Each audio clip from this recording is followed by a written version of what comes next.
Hello there, channel members, friends, and followers from around the world. This is Q8 Pilot, your host for tonight's show, and it is currently 1800 Zulu, 2100 local time in Kuwait City, Kuwait, where this live broadcast is being brought to you. And we are in Hong Kong International Airport. We're heading to Vietnam today aboard the Toliss A340-600. First of all, I want to welcome all of you guys to the stream. Leaf, welcome aboard, my friend. Enjoy your VATSIM event. Badger, welcome aboard. Good evening to you. Glenn, hello, my friend. Welcome aboard. Thank you very much, channel members, for your support to the channel. We have also with us June Sue. Hello, my friend. Vincent, welcome aboard. Ryan, hello, my friend. I'm doing very well. I hope that my audio is good. I've changed the mic. I went back to my old mic. I hope that I'm audible and that it is crisp and clear. And we have also Rotor Fib. Hello, my friend. Welcome aboard. Good evening to Raul Rodriguez, HD Simulation. Welcome, Jibu. Welcome aboard, my friend. And excellent. I'm glad. Niels, hello, my friend. Welcome aboard. Thank you very much for your loyalty and support here at the channel. Today, folks, we are going to be taking a look at this actually aircraft that's starting to become really one of the best airliners in X-Plane 12, and it has been one of the top airliners for X-Plane 11. Of course, I've had my fair amount of critique on this aircraft relative to the price and some of the issues that it had. But today, it has been updated with a brand new electronic flight bag, which really reduces the workload of flying this aircraft. And it actually looks pretty good, especially the exterior model. As you can see, those beautiful wings, those beautiful engines. It's very well modeled. And of course, this aircraft is certified by Airbus. And yeah, I think it looks pretty good as far as the modeling, both inside and out, though the texturing of the interior is something that I've always complained about. And I think it remains to be an issue, but it has improved over time. So let's hop into the cockpit real quick here, and we are at, as mentioned, we are at Victor Hotel, which is Hong Kong International. Today, outbound to Vietnam, Victor November Bravo. It should be about, I don't know, maybe about 1 hour and 45 minutes or so, but should be an interesting flight nonetheless. It's on sale at the moment. Here's an opportunity for you guys to take a look at the aircraft. I am using the freeware sound pack for the aircraft, and now we have the electronic flight bag here. Now, I don't have the Avitap plugin. I'm not using it at the moment, but it says please install it. Obviously, it supports it. You've got the weight and balance, the performance, takeoff performance data. We'll take a look at all of this today, the landing performance as well, and you have now a fully integrated interactive checklist that ships with this electronic flight bag. And as you do things here, for example, for the preliminary cockpit prep, engine master 1, 2, 3, 4 are off. You can click here and then check. You know, I do like the way they've done this. However, it would have been nicer if things were automatic. So if it is already off here, it would just put a tick mark there. I guess, you know, it will improve with time, but I do like the electronic flight bag. I do like what they've done here. It really is, and you're going to see how easy it is now to actually set up your flight plan for the Toliss A340. So here's what we're going to do. We're going to head over here to the overhead panel. A few changes to the overhead again. It looks okay. In my view, still the texturing still needs a lot of work. You can see it here. It still needs work. Yeah, definitely. All right. So we're going to come here. We're going to turn on battery 1, battery 2, APU battery, and external power, both external power A and B. And we're going to turn on the cruise supply and the ground power unit. Let me see here. Where is it? Ground power. Where is the ground power? Let's see here. There we go. Ground control. Doesn't seem like it actually is. Looks like there is a bug there. Okay, so the lights aren't coming. So we're going to turn on the adheres to nav mode. And everything here looks good. We're going to come down here and we're going to turn on our nav lights. And we're going to also arm the emergency lights. We're going to turn on the non-smoking seatbelt signs on. And then we're going to turn on all our fuel pumps. So no white is the way to go with Airbus. All right, so no whites. Everything looks good. And everything is cool here. Okay, so we have the external power running. And we can start programming the aircraft. And we're going to come here to the MCDU. And I don't think you can make this bigger. So you'll just have to bear with me there. All right, we're using the current AIRAC cycled 2211.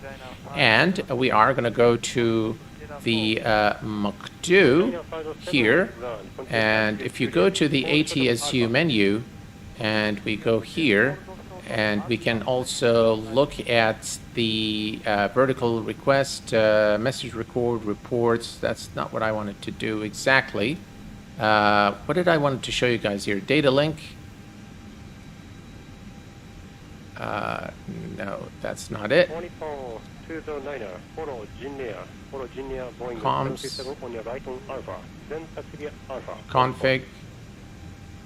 I'm not sure what I wanted to show you exactly, guys. I totally skipped my head. But anyway, let's go ahead and go to the, let's go to return. Let's go to the MCD menu. We'll go to FM1. We're going to go to the page in it, and we're going to request the flight plan. All right, flight plan data link in progress. And as you can see here, everything has now come from SimBrief. The departure, flight number, passengers, cost index, cruise level 40,000 feet. Check this out. So we're going to go ahead and do ILS align. We're going to align on reference and confirm the alignment. Perfect. Now, if we go to the electronic flight bag and we go to the weight and balance, you'll see that everything has been updated automatically here.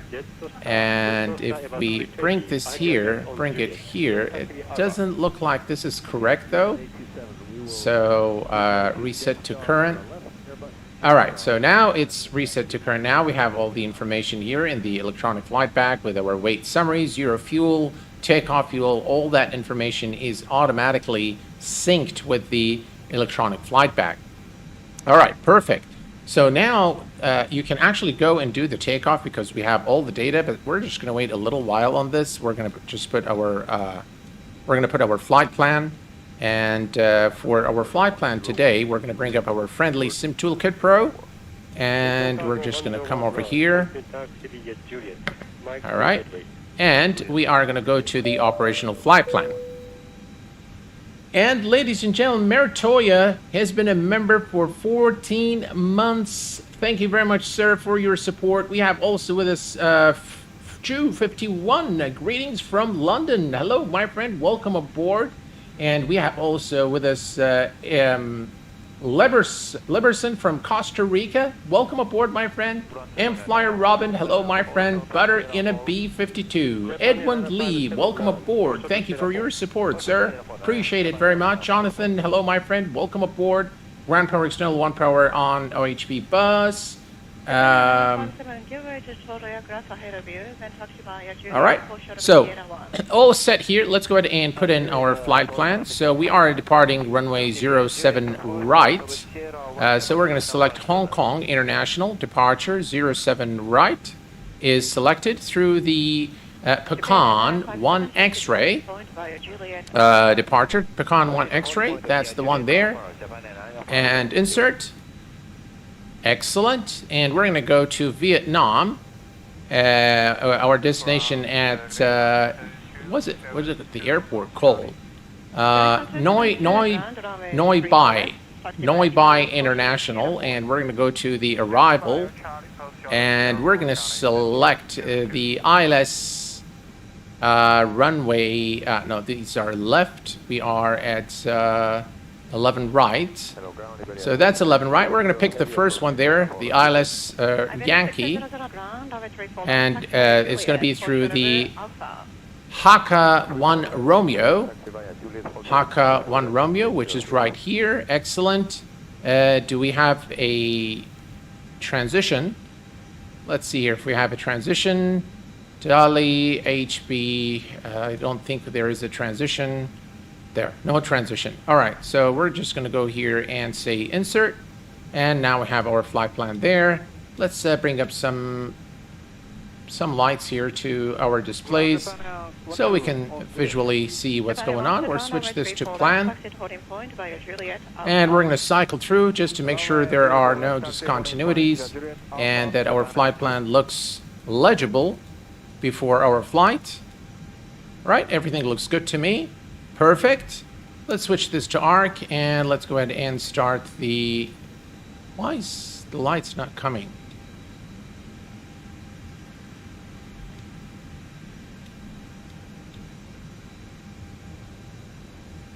Why aren't the lights coming? Good morning, Winner 74. Winner 74, good morning. Runway 34 left, taxi by Juliet, full short of it. I'm wondering why we don't have any of the lights are not illuminating for some reason. Hello, Jonathan. Tony 2 times. Hello, my friend. Welcome aboard. No worries at all, Mertoya. Glad to have you here with us now. Jonathan, external 1 and 2. Iberia 6000, taxi to holding point by Juliet Alpha. Well, I don't think we have anything here. Well, the APU is almost there and it's almost available now. Right? So APU is available, so we're going to go ahead and turn on the APU bleed.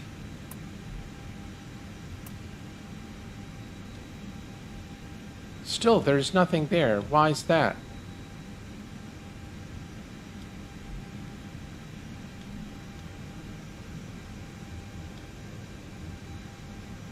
That's very strange. 272, taxi by Charlie, Sierra, full short of it, Alpha. Charlie, Sierra, how short of Alpha? AXT 1 and 2.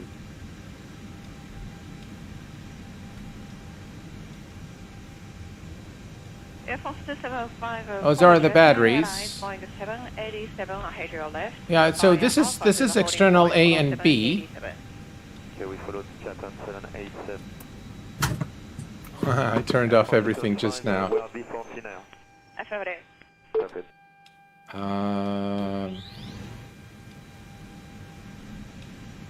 APU is there, but we don't have anything showing here. APU is charging, APU battery is on.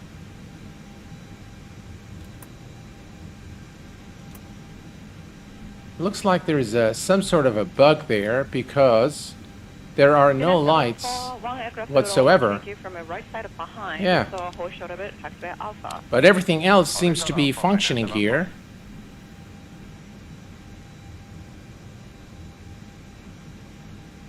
Alonso, hello my friend, welcome aboard.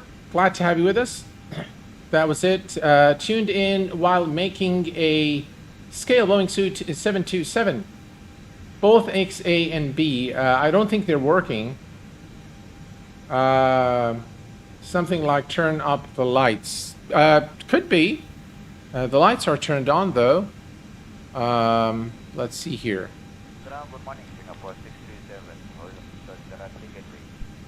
Yeah, I think all the lights are on there. I think there's something wrong. Here, let's see. Instrument lights. So all the lights are coming, just the button lights aren't coming for some reason.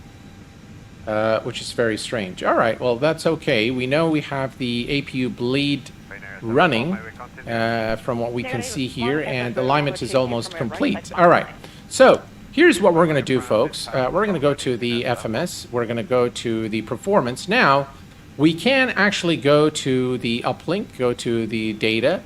We can say request data. not allowed. Why is that? All right, insert uplink.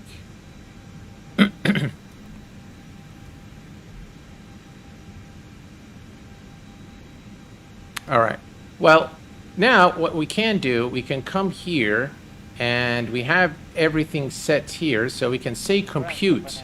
And as you can see, in the electronic flight bag, we have all the information we need here, but this needs to be 07 right, not computed. All right, so we computed here, and now we have the flaps, flex, V1, V-rotate, V2, the flaps up to the trim is up 2.8, green dot at 213. So this is where the stop margin right here, V1 max, all the information is displayed to you here, which is pretty cool. I do like what this electronic flight bag does. So what we're going to do, we're going to go to the performance. Did it delete our flight plan? It looks like the loss of power. What is going on here?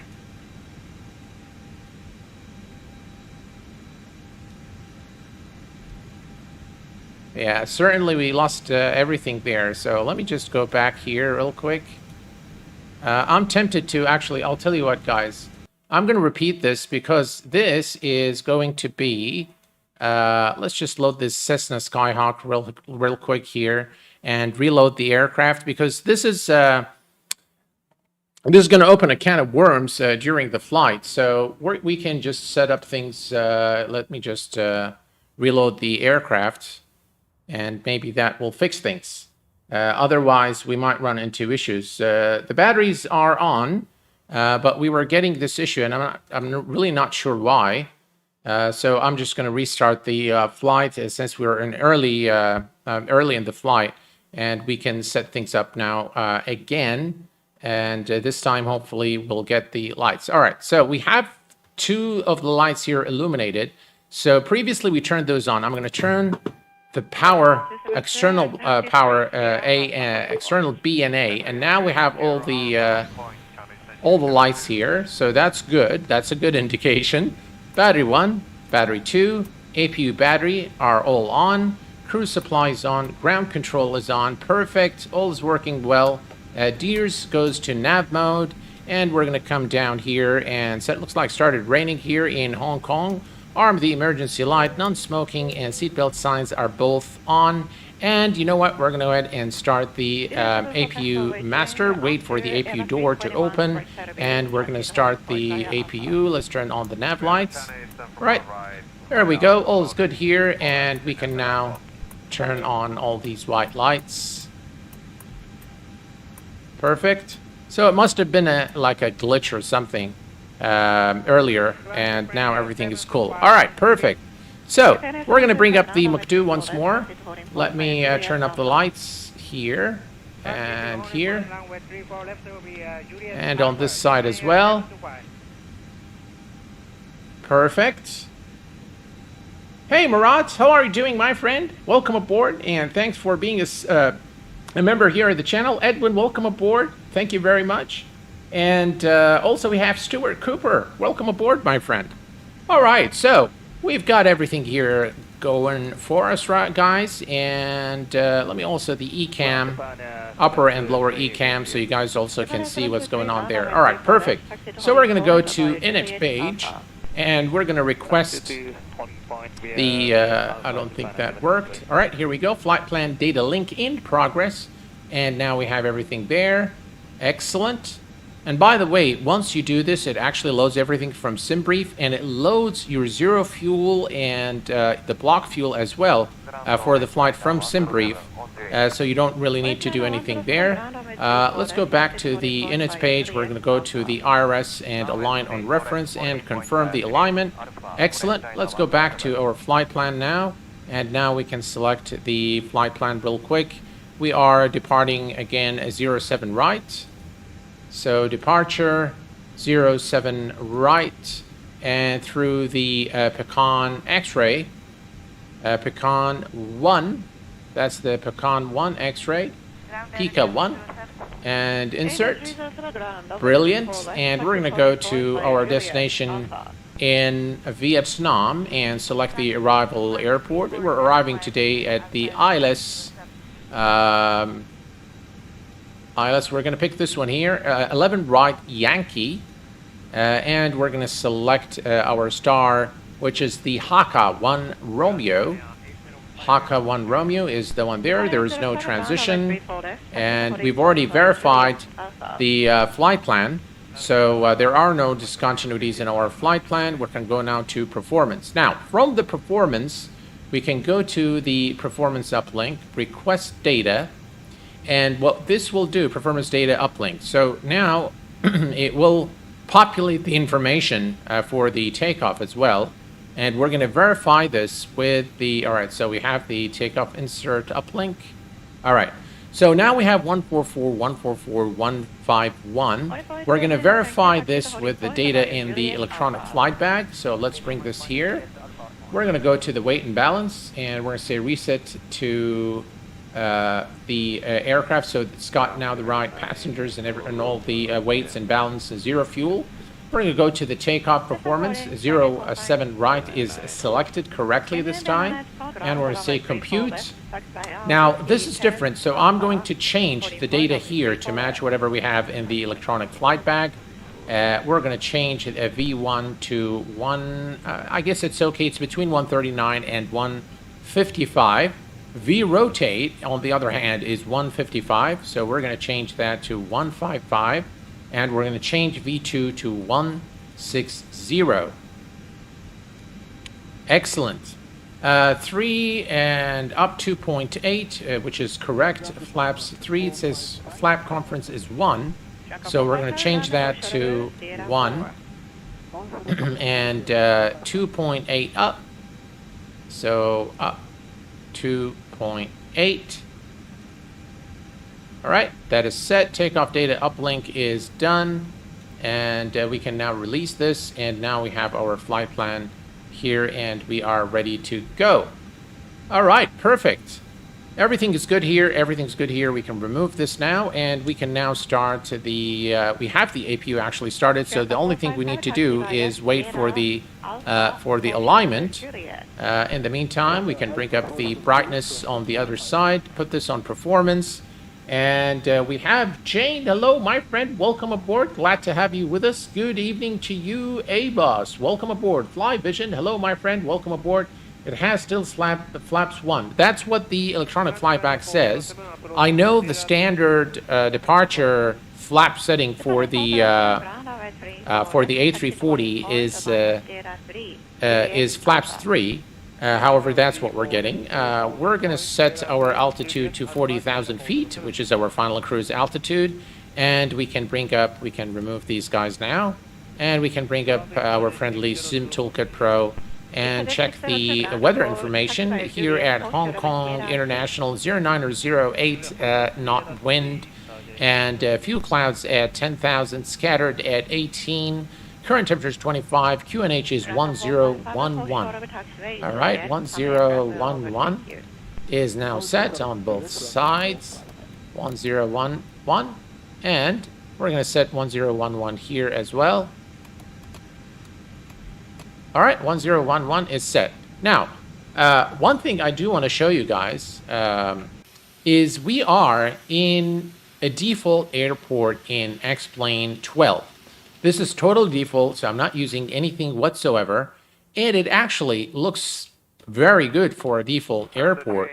If we look here at the buildings right here, very, very nicely done. The trees, the high-rise buildings, of course, doesn't look like Hong Kong International, but still, I think is pretty well done in terms of the graphic assets. Again, you've got those trees on the top of the building. That's not right, but overall, I think it looks okay.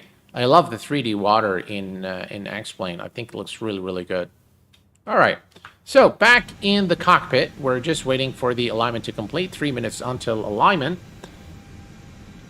Yuki Sim, hello, my friend. Welcome aboard.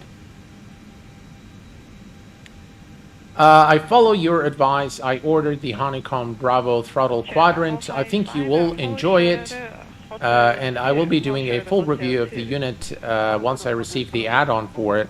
We're going to be doing a full review of the product. It's a good quadrant. It's a good throttle quadrant to have. All right, so 40,000 here. All is set. APU bleed needs to go on. Where is our APU bleed? Okay, taxi to holding point Alpha 11, China 407. APU bleed is on. Excellent. And now we no longer need the external power, so we can turn this off and turn this one off as well. Right, perfect. If we look here at the outside, once we turn on the beacon lights on, it will automatically shut down the cargo doors and the aircraft door. Look at this aircraft. I mean, this is really a majestic looking aircraft. Look at that. Look at those beautiful wings. And the exterior model is actually done very, very well by Toliss, and not so much the interior. And I wonder why, you know, they haven't really spent the time to really, you know, correct these textures. Have, you know, someone with a little more artistic ability to change them. It's a shame, really, because it's a really wonderful aircraft, and I haven't really even seen a free texture replacement pack for the aircraft, which is a little bit strange, but anyway. The little Mansack, hello, do you know why the water has the white dots in XB12? It's really annoying. White dots in the water. I have no clue. Alright, so alignment is almost there, guys. We're going to go ahead and turn on our beacon lights. Beacon lights are now on. And we are also, before we forget, we are going to turn on the TCAS on, because I have a tendency to forget. So that is done. And we are now getting ready for engine start. Now, I've had some issues with the better pushback. We'll see if it works today, but I always end up disabling it because it just doesn't work. I'm not sure what's is with the doors there. We've already... Alright, so now we have the alignment and taxi lights are on. And we're going to go ahead and call the pushback truck. So better pushback, start pushback. Please show me where you want to go. Right, this is exactly where we want to go. And because we're in very close proximity to 07 right for departure. And enter. Alright. Let's take a look here. Alright, now everything is closed and ready to go, with the exception of this last cargo door, which is now closing. Excellent. Alright. Here's the pushback truck.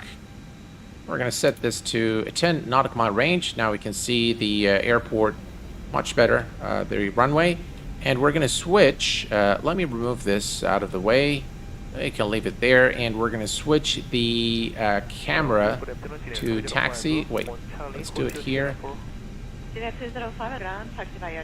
know what? We'll do it here, so you guys can see what's going on. Perfect. Alright, so now we can see exactly what's going on. By the way, we can bring this up as well and put it for you guys here, so you can see exactly what's going on. And we're just waiting for the pushback truck to lock into position, and we'll be on our way. I have xplane 11. Is it worth getting xplane 12? Well, here's the thing. xplane 12 is still in early access, so my recommendation is, if you're not familiar with early access or not comfortable with early access, my recommendation is to wait until official release, which, by the way, should be in December. So yeah, I think the aircraft's being lifted up now. So connected and bypass pin inserted. Release parking brake. Right, parking brake is now released. Nice sounds with the free sound pack. And you may start engines. And we have clearance to start our engines, ladies and gentlemen. So the engine mode selector goes to start. And now we can monitor the engines here. And we're going to begin with the engine number 4. Engine number 4 is now starting. Perfect.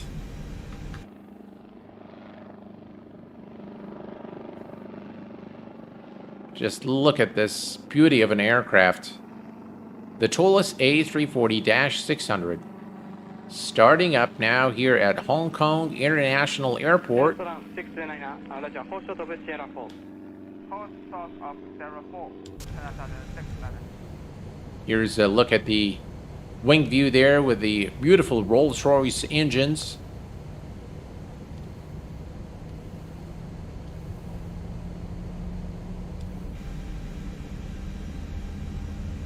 Right, engines are spooling up. Beautiful.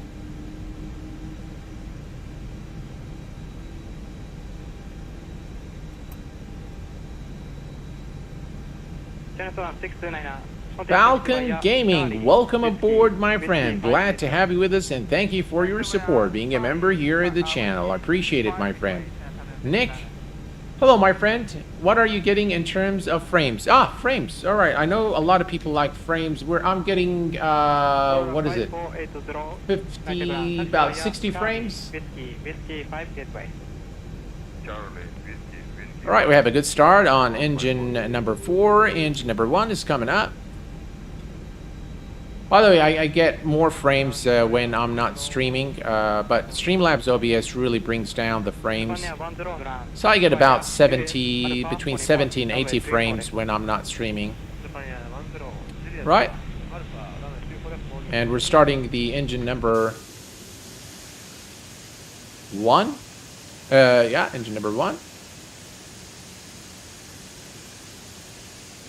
There you go. As you can see, again, engine number 1 is now spooling. Look at that beautiful looking engine there.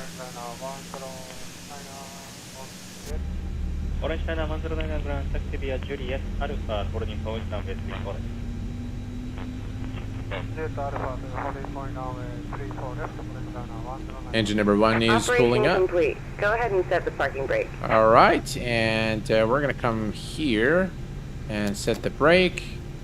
Disconnecting tow. Cockpit door is locked. Perfect. And now the engine. All right, let's go ahead and start engine number 2.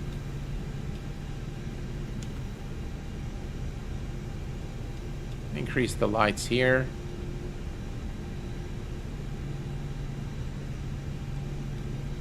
Perfect. So here's the problem. Looks like better pushback never actually disconnects from the aircraft. So you've set the brakes, but nothing happens. So what I end up doing is going to the plugins here and go to better pushback and say just remove it. And that's it, really, because there is no other way of removing it, which is a shame, but hopefully a new update will come to fix this. The new Toliss engines are almost Carta Joel level. I don't know, Joel. I don't know what that means.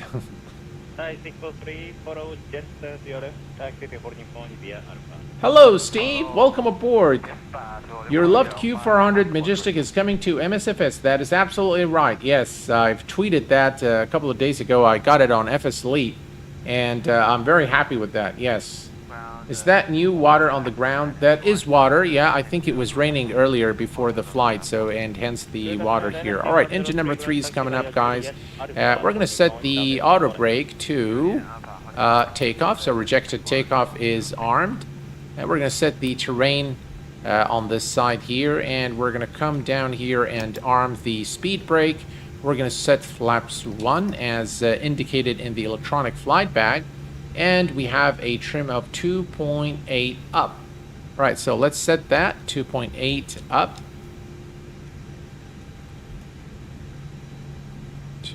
Why is it not? Yeah, all right. I'll just do it like that. 2.8 up. All right, looks good to me. And we almost now have all the engines ready to go. That's the third engine. Listen to those beautiful engine sounds. Brilliant. I think it sets the trim automatically after the fourth engine became available. All right, so we have a good start on all four engines. We can now switch the engine mode selector to normal, and we're going to come here to the overhead panel, and we're going to turn off the APU bleed. APU master is off. We're going to turn on our runway turn off lights, as well as the nose light to taxi, and we are now ready to go. Let's do the control check. Full left, full right, full up, full down, and rudder, full left, full right, neutral, and the taxi checklist is complete. Takeoff config, no blues, and we are now ready to go. Perfect. Parking brake is released, and let's head over to the runway. Listen to those engine sounds. Just beautiful.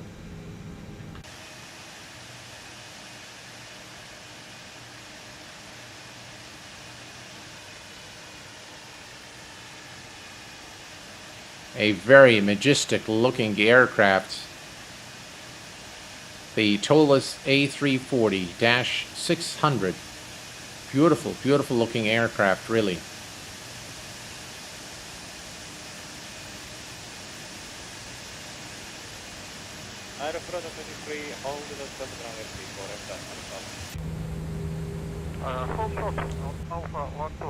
Alright, let's not get too carried away with those external views.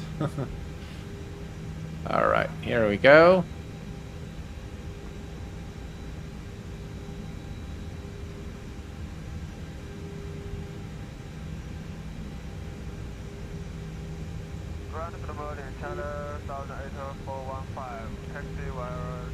Standby, break, Delta 168, ground taxi via straight ahead, Whiskey 5 gateway. Whiskey 5 gateway, and 1219. Right, looking good. And by the way, Laminar has indicated that they have fixed the flickering that used to happen, which used to drive me up the wall. I can report that it has been fixed, but not entirely. So I still experience some of those flickers every now and then. But yeah, everything's looking good. All right, let's set the parking brake here, and we're going to turn on the landing lights. Strobe lights are on, wing lights are on, nose light to take off, and we are now, ladies and gentlemen, ready to go. All right, we're going to turn off the taxi camera. All right, taxi camera is off. Let's go ahead and start the clock. Brilliant. Follow United ahead. Follow United.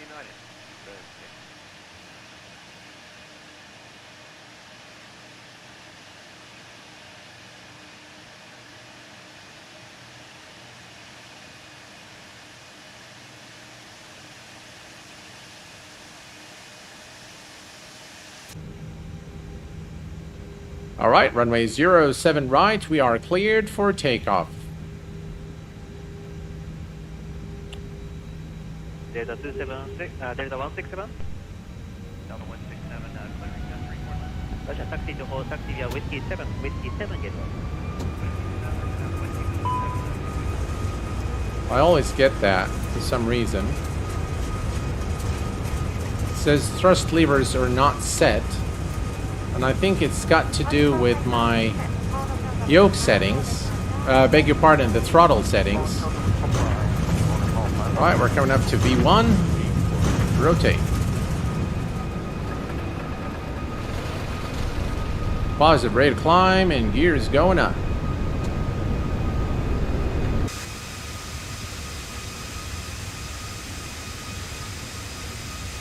Oops. I think my thing is not mapped. All right, now we can look at the gear going up. Look at that. That's xplane 12 default.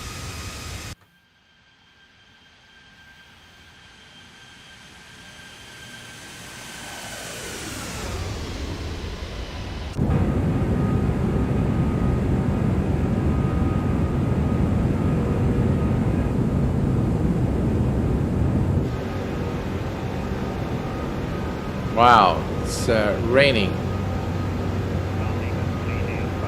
Right, thrust climb is set.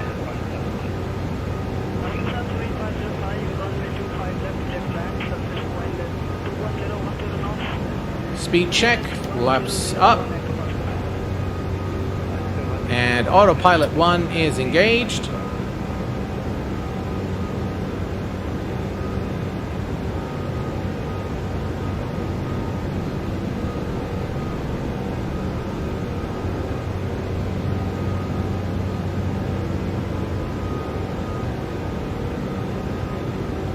We continue to climb.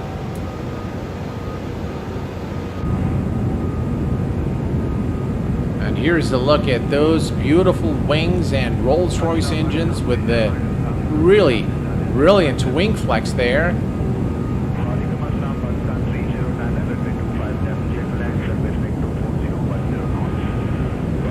Look at that, guys. Isn't that beautiful?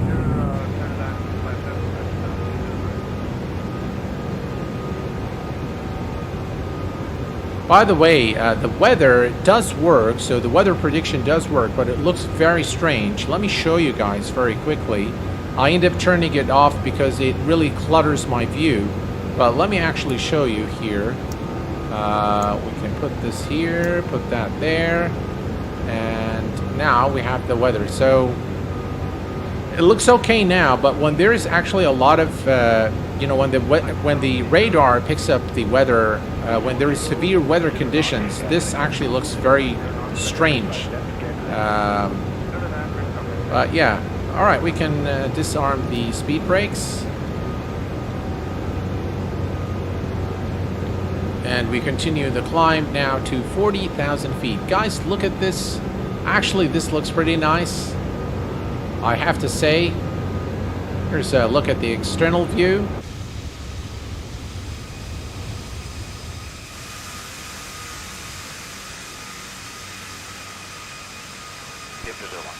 PM201, report final runway 25 right. Call you, Palm, 201.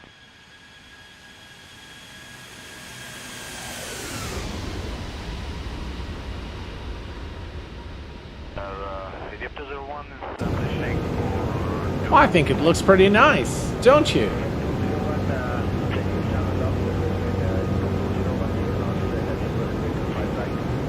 I leave it on and dim it. Yeah, that's a good idea, actually. Right, bear reference set to standard. So if we want to dim this a little bit, let's see here, the ND, we can dim it that way. And then it looks, yeah, I think that looks okay.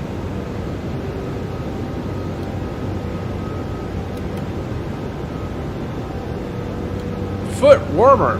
Yeah, we need that. Looks like it's pretty cold out there. All right, we're above 10,000 feet, so we can turn off all these lights. Right, everything else is good. Let's go and release the passengers and cabin crew as well. Excellent. Did you know the seats move as well? Oh, really? Let's see here. Oh, look at that. How cool. Oh, that's just really cool. Lumbar support as well. Actually, I looked also over at the cabin, and actually it doesn't look bad. I mean, if we go here, let me just show you guys. I think we can just go right through it. So let's just do that. We just go through the cabin here. Here, this is the cabin, passenger cabin. You've got your business class here. Or it looks like this is first class. No, this is business class for sure. or maybe it is actually first class, and this is business class, and then you've got your economy class right there. Cabin is not bad considering how large this aircraft is, and if they were to you know, create high resolution textures here, I think it would have affected performance considerably. This is actually surprisingly one of the highly optimized aircraft for performance in xplane, but of course it still needs work in my view, especially the 3D cockpit still needs work in my view. It's not it's not aligned with the aircraft price. I know that this is is as real as it gets in terms of the A340 by a court of real-world pilots. Real Airbus A340 pilots have vouched for this aircraft, and they've actually said that this A340, the fly-by-wire, let me just be very specific, the fly-by-wire on this aircraft is as real as it gets, and we can see the flickering there still. So again, Laminar's got some work to do before final release, it looks like. But yeah, overall I think it's pretty good. Captain, speed check, hello my friend, welcome aboard. Dave, hello my friend, welcome aboard. And we have also Andy Miller, welcome. What add-on are you using for ATC voice? I am using XATC chatter. We've got also Holds Drunks, welcome aboard. I'm doing very well, thanks for asking, I hope you are the same. And we have with us today Speed Check says, Captain, what is the difference between the panel aircraft A340 and the A320? By the way, you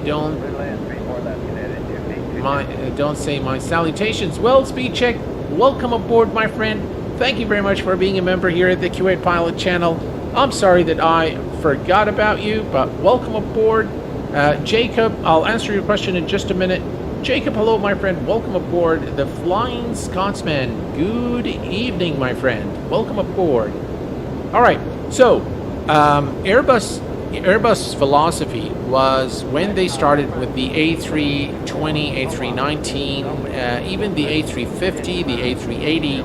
If you look at the cockpit, they are very much similar, and they operate. Of course, the A380 and the A350 look very much the same. But overall, Airbus the panels look very much the same. There isn't really that big of a difference between the A340 versus the A320 or the A319, with the exception of very few differences. But overall, it pretty much looks the same. Definitely the fuel tanks look very different. So the position and the layout of the buttons, the number of buttons, obviously it's a much bigger aircraft with 4 engines. But their philosophy is that let's make those panels as standard as possible, as identical as possible, and this is mainly to make the pilots, when pilots want to switch between different variants or go to a different type, to make the training and the transition easier and to make the training a lot less demanding. And that is, I think, a very great philosophy by Airbus on their aircraft. So essentially, if you are familiar with the A320 and the A319, it should be relatively easy for you to pick this one up as well. Learn it's got some different systems to it, and you have to. Obviously it's a lot heavier than the A320 and A319, but yeah, it's definitely not very difficult to learn.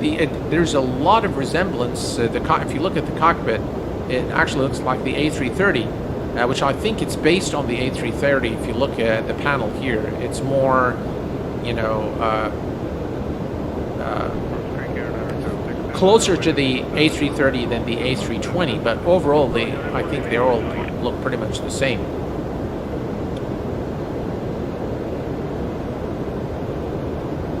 Maynard76, welcome aboard. I hope I said your name correctly. Taha, hello my friend, welcome aboard. When you fly to Tehran, I did already a flight to Tehran not too long ago. So yeah, you can check out the channel there and check out the flight. But yeah, we've done a flight to Tehran not too long ago.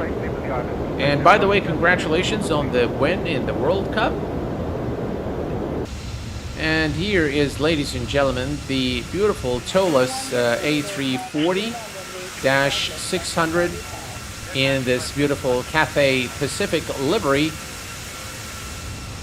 as we continue our climb to 40,000 feet outbound to Vietnam, to Noi Bai International Airport. I hope I said it correctly. And here's a look at the majestic Rolls-Royce engines and the beautiful wings of the A340. Lovely aircraft. Very, very nice indeed. You have got to love it.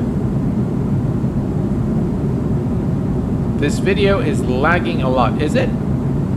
I'm not getting any lag at all at my end. I'm actually watching the stream with you guys. The stream is, I have an excellent connection. So it might be your internet connection. If someone else also having the issue, can let me know. But I'm actually watching the stream with you guys. And it's good. All right. Looks like everyone is okay. Perfect.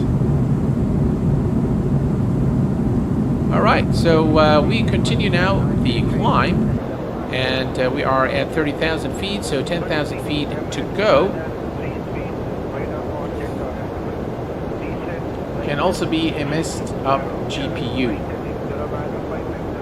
It can be the GPU because I'm getting everything here pretty smooth, and all my temps are good. I can see through the glass window. Everything is in tip-top shape.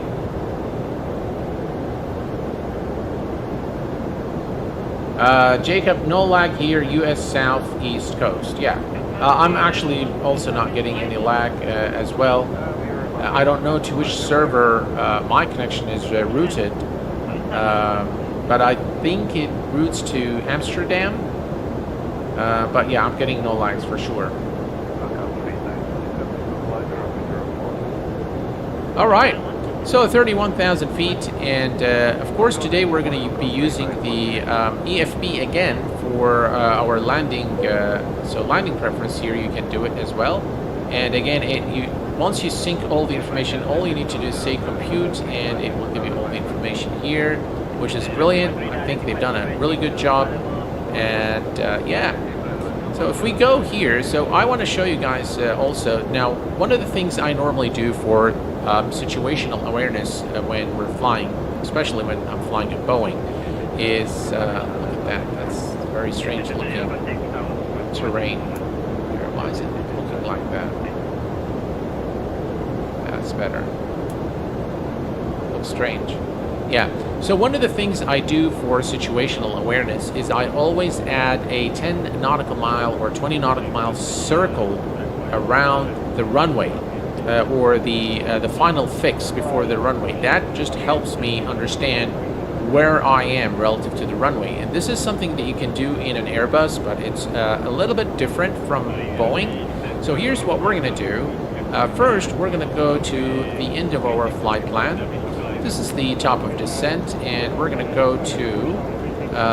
so we have the final fix here. Final fix for 11R, and this is yeah, so what we're going to do is, this is what we're targeting here, FI 11R. If you click here and then you have the fix information, if you click here and we can say now FI 11R, which is the final fix for runway 11 right, and we're going to stick that here. Obviously, it is this one here. Definitely it's not this one. So we're going to select the first one here. And we can select the radial. We're going to say 110 for the radial. And for the radius, so we can actually select multiple. And we're going to select the radius to be 10 nautical miles. And we're going to enter that here. And now we have the radius with the radial. Now, what this will do to our flight plan is if we switch here to the plan and we go to Let's see here. All right, we're going to add the A-beam. All right, so if we go to, you can see it's now exactly on this circle. So let me change this a little bit. All right, so actually let's do that. All right, I think you can see it better now. All right, let me bring this up. All right, so you can see now that we've created this 10 nautical mile radius around the final fix, which is here. So this is exactly what we do when we're flying normally in a Boeing. I always create this because it really does help quite a bit with the situational error. So I think you can see it now better. All right, so here you have it. And this is FI-11R, and it has created the 10 nautical mile radius around the final fix for the runway, which is, by the way, right here, runway 11 right. So when I am here, or approximately here at November Bravo 361, I know that I am approximately, so it would be 20 nautical miles. This is exactly 20 nautical miles will be from the beginning of the circumference of the circle to the end. And then it would be about 20, maybe 23, 24 nautical miles before the runway. Very, very useful. And this is how you do it in an Airbus. A little bit different than Boeing, but essentially you can create the same thing. All right, perfect. Let's switch this back to ARC, and we're going to increase the range once more to about 80, and we're going to go back. This is the top of climb, is right here. We're going to go back to our flight plan. As you can see here, approximately, yeah, we're doing okay. All right, we put this back, and if we look here, we're actually almost at our final cruise altitude. We're right there, 40,000 feet. Perfect. All right, so now it shows you 365 nautical miles to top of descent, which is about maybe an hour from now or so, some maybe a little less. We can check in Toolkit Pro. If we go to the flight summary here, there we go, about an hour, exactly. 58 minutes before we are at our destination. So maybe about 40 or 30 minutes before top of descent. Excellent. Right, all's looking good. And we can remove this, remove that. All right, let's take a look at the external view real quick. And now we have the beautiful contrails as well behind those 4 beautiful Rolls-Royce engines. Now I've seen some really strange clouds in X-plane 12 on this route. David White, welcome aboard, my friend. Glad to have you here. Good morning from chilly Southern California. Welcome aboard, David. Glad to have you, sir. Thank you for your support. Appreciate it. TFK's Linux Gaming, welcome aboard. Only an hour late. Hi, everyone. Well, hi to you. Welcome aboard. I love to use fixed rings. They help a lot. They do help quite a bit. And normally, by the way, I set up those rings. I set up more than one ring. So I set up rings at the holding point. I set up a ring just right before the runway. And in a Boeing, you can actually create it on the runway. You just type in RW and then the runway number, and you can actually create the ring around the actual runway, so you know exactly how far are you from the runway. Unfortunately, with the Airbus, at least when I tried, it didn't work. So yeah. So we're all looking good now, and here's a look again at our beautiful wing views there. I love this view of the Rolls-Royce engines. Now, one thing you'll notice in X-plane 12 is there's a lot of film grain still, and the anti-aliasing isn't fixed. I hope that they will fix this. Even if you go to the highest setting possible, you still get the same shimmering, which is due to the film grain in the clouds. They don't look as bad, you know, from a closer distance, as you can see with this specific cloud here. But far in the distance, you start getting this shimmer, and the aliasing is really bad. So hopefully this will be fixed in the upcoming betas for xplane 12, which is, by the way, due for release this coming December.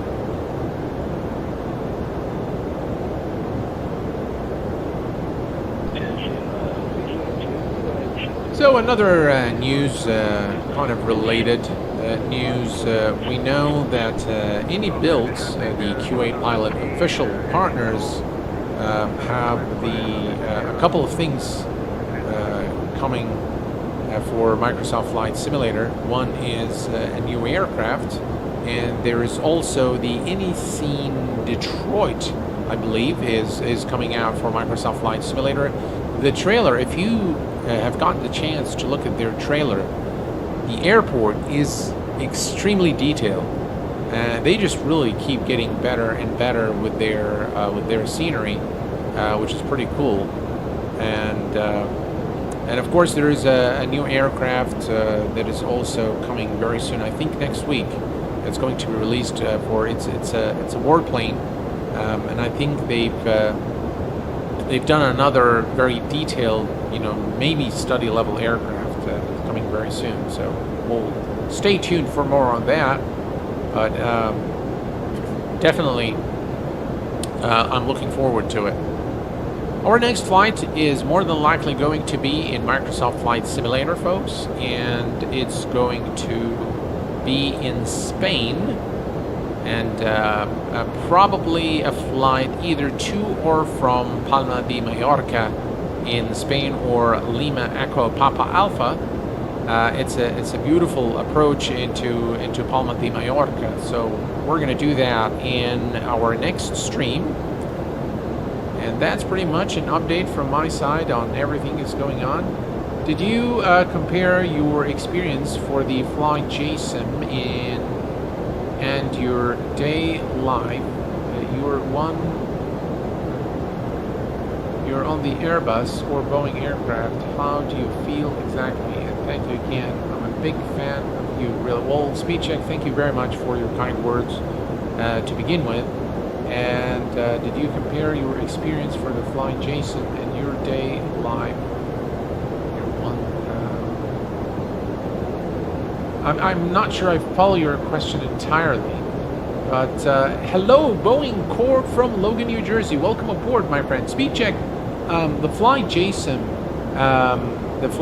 Q4 XP is without a doubt a study level simulation of the actual aircraft. It is extremely detailed, and I know Jack himself, the developer, has while they were actually beta testing,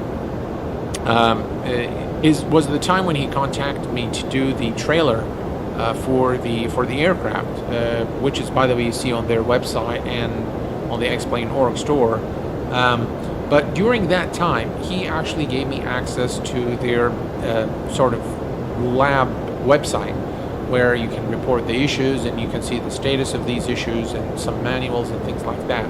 And there were real world Q400 pilots that helped Jack testing the aircraft. So he actually has received input from real world Q400 pilots, and I think he's integrated their comments and their instructions about the aircraft into the Q4 XP. By far, it is the very best Dash 8 simulation. And recently, with the recent updates, they've also completed the missing parts from the pseudo VOR and the hold, VNAV. All of this now is functional in the Q4 XP aircraft from Flying Jason. Now, Flying Jason does create very... Carl Childers, hello, my friend. Welcome aboard. Long time. We kind of missed you, sir. Glad to have you here with us, and thank you again for your continued support, moderating the channel, and your loyalty and your kindness always. Thank you. And we also have with us Lex Mix. Hello, my friend. Welcome aboard. Glad to have you with us. Welcome, my friend. So yeah, the Flying Jason generally speaking, of course, I haven't been in a real 7.2 Classic, the 7.3 Classic, 737 Classic, which is, I believe, a 200 variant, the one, or the 727. I haven't been in those, and there on the 727 though, a retired captain told me that it's actually again, I have a few real-world retired pilots that I always speak to, and they vouch for the 727. They say that it's actually pretty accurate, both in terms of the looks of the visuals as well as the way it flies. So I think FlyJSim hasn't really developed a lot of aircraft over the course of the past 5 years or so. So very limited. They originally had the Dash 8, which was version 1, which was a commendable effort to trying to have a Dash 8 for X-plane. It wasn't study level. It wasn't a good aircraft. I would not recommend it myself. The very first one that came out. But then we saw the 737 Classic and the 727, and those were excellent aircraft by FlyJSim. And quite frankly, you haven't really seen that much after that, except for the Q4XP. And that tells you something also about FlyJSim. One, of course, it is indicative of the fact that it's a very small team. It's probably Jack himself and a handful of people. And Jack was actually streaming live the development of the Q4XP for X-plane. He's a wonderful folk, and he obviously one is the small team size, and the other is the quality. So FlyJSim, with the 3 aircraft they've released, they're all 3 very good, very advanced aircraft. One of the best for X-plane 10 and X-plane 11. And I sure do hope that the 737 Classic, as well as the 727, make it to X-plane 12, because I think they're honestly one of the best add-ons for. They were featured in all my top 10 payware aircraft for X-plane. So I think, yeah, I would want to have them in X-plane 12 without a doubt. Excellent folk. He's an excellent developer. And he's definitely an aviator. Since he's created all these planes, I'm sure that his knowledge of these aircraft is massive. So yeah. NDM, I think I see it. We have with us Alexandros Lapas. Hello, my friend. Welcome aboard. Jay, welcome aboard, my friend. Glad to have you with us. What is the ground speed? Gee, I don't know.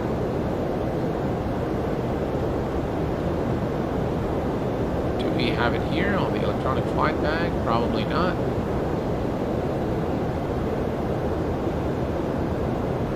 By the way, where are we looking in terms of, alright, 282. Alright, so let me show you guys real quick the electronic flight bag. So I'm going to zoom in here. Actually, let's do one thing. Let's bring this here with us. Alright, so you guys can see. Perfect. Alright, so now if we go to a landing performance, we have everything already set up. You have the wind, the outside temperature, the QNH runway condition. I'm not sure actually if it's going to be raining there or not. So what we can do is we can bring up our friendly Sim Toolkit Pro. Brilliant application, and we're going to put it here, and let's go to the weather information. And if we look at the weather information at NIBI is 080, 6 knot wind, and 24 Celsius. No significant change in the next couple of hours. It doesn't look like it is raining there. No, doesn't seem like it's raining. So yeah, so we'll leave it there on wet. I beg your pardon, on dry. Anti-ice is off. Landing conference is full. Air conditioning is on. All right, Let's go ahead and say compute. And it says auto brake too low. Alright, so we can come here. Let's see, brake mode. So we're going to select 2, compute.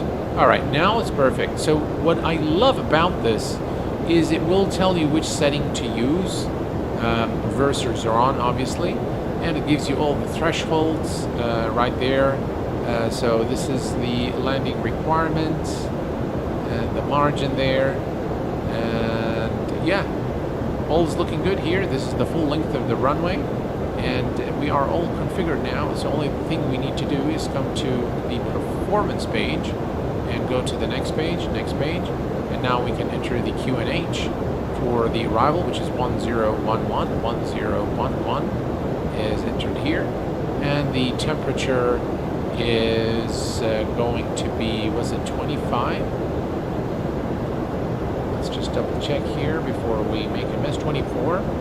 Right, so 24. Okay. And we can also set the, let's see here, 0806, 080, and 6 knot wind here, transition altitude 10,000 feet, and VAP you can get now from here, which is 147, which is pretty close to what we have in the M.2. So we're going to select 147, and we're going to stick that here, and now we're pretty much ready for with all our landing data. Yeah. So now we have it again. Very, very useful. I love the changes they made in the electronic flight bag.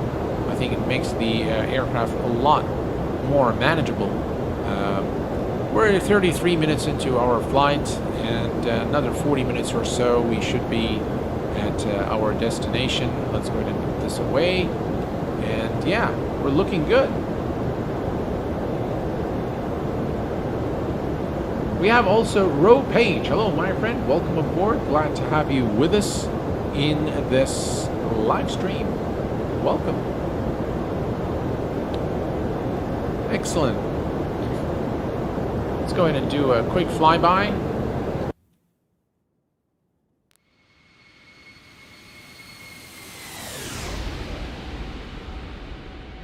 Look at those beautiful contrails.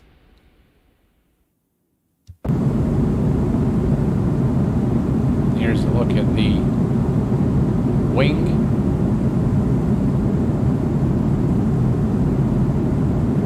The backside of the wing is almost is always a lot better to look at in an Airbus. They need to still do, I think, some work on the texturing here, but overall, I think it looks pretty good. Go the other side here, and I do dread the aliasing that you see here, but overall, very well developed aircraft for xplane 12 now. Yeah, looks pretty good. Excellent.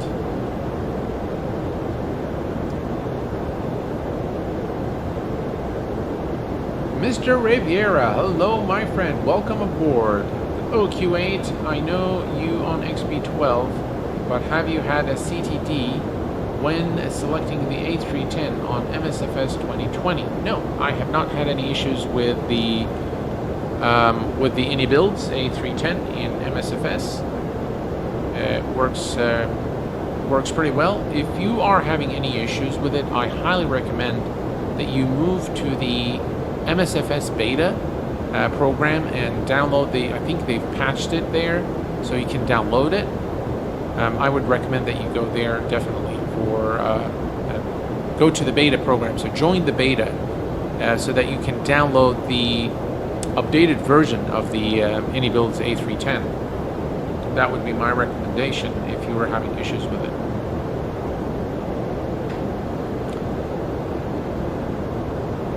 So in terms of content, what you can expect in the next few days, I've done the Navigraph tutorial as per requested by many of you to do that tutorial. So the tutorial is up and running now on the channel. I am going to be working on a few projects for the channel, one of which is the stream graphics and all that, so come up with some nice things for you guys. Something a little more engaging maybe in terms of graphics, and yeah, I want to kind of bring an element of interactivity, more elements of interactivity with you guys during those streams. And of course I'm going to be working on a comparison video between the TAA or DLSS2 and DLSS3 coming up on the channel very soon. I'm still working this working on the video and documenting the results. Now with xplane 12, I tried running FPS monitor. Unfortunately, it does not run with xplane. The MSI afterburner does work, so we can report the FPS and the GPU and CPU temps, but unfortunately you can't get the clock speed for some reason there. I'm not sure why. Somehow it's locked or something. I don't know.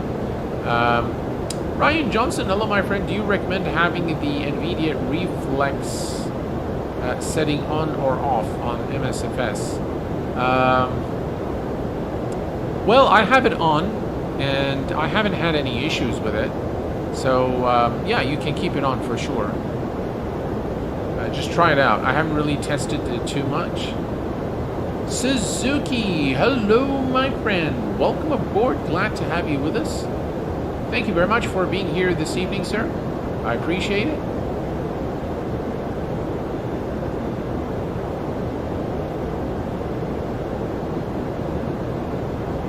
But yeah, you basically, I haven't tested it, so I can't recommend it either on or off, to be honest. I haven't really done much testing on that specific option. But it is on in all the videos that I've done so far since the new setup. It's actually turned on. So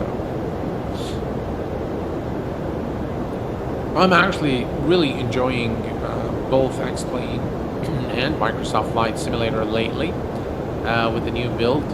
And yeah, it's a butter smooth experience in both sims, and I'm really enjoying both sims a lot. I still find it a lot more fulfilling to land aircraft in xplane. There was a brilliant video by Austin Myers, of course, the author of xplane. I think it was released yesterday, and he speaks about the flight model and how you can check things. And I think it was a shift. No, that's not it. I forget what it was, an Alt and M or something. I don't know. There we go. There's some strange things there. So yeah, I mean, you can visualize. I think I've shown you guys earlier on the channel, but I forgot which one it was. That shows you all the different the wind and how things work, and he talks about the response curves and all that, and how to really make things very realistic. It's a fun video to watch by Austin, so I highly recommend it without a doubt. Just go to the xplane official YouTube channel, and it's the latest video released by Laminar. What about VSync on the MSFS when I also have it on the NVIDIA control panel settings? All right, so let me very quickly on VSync. Control M, thank you. So VSync is something that will lower the FPS to the maximum refresh rate of your monitor, or actually it tries to either bump your game to the maximum to the refresh rate of your monitor, or bring it down to the refresh refresh rate of your monitor. That's what VSync does. And there's a variety of things that can affect whether you need to turn this on or off. But here's the thing: if you do not have a G.Sync enabled monitor, and by the way, VSync, just for you to know, for the most part, it will bring down performance. So it will lower your performance, because for most games you're not going to, for example, if you have a 165 Hertz monitor and you use VSync, VSync is going to lower the FPS or try to push the FPS of the game to the maximum possible until it reaches 165 Hertz. In most cases, your hardware is not going to be able to achieve that. And that is normally when stuttering happens. So my recommendation is if you have a G-Sync or a FreeSync monitor, turn off V-Sync. Don't leave it on, okay? And if your monitor is not G-Sync or FreeSync enabled, my recommendation is if you have a 60 Hertz monitor is to turn on V-Sync and select half refresh rate from Microsoft Flight Simulator. Or alternatively, you can turn V-Sync on in the NVIDIA control panel and then go and turn it on also in the sim and set it to half refresh rate. That will give you probably the best experience, at least from the tests that I've conducted. Now, don't quote me on this, you go and try it on your machine, but I personally have a G-Sync and FreeSync Pro monitor, and so I do not use vertical sync. It's completely turned off in the game and in the NVIDIA control panel. Can you make a video with the best settings for xplane 12 similar with those you have on for MSFS with the settings on NVIDIA control panel? I've done a video on the xplane 12 settings. If you type in xplane 12 settings on YouTube, you should be able to get that video. It's actually a very detailed video of every setting in xplane 12 and what it does. It wasn't one that where I actually in that video I give my recommendations for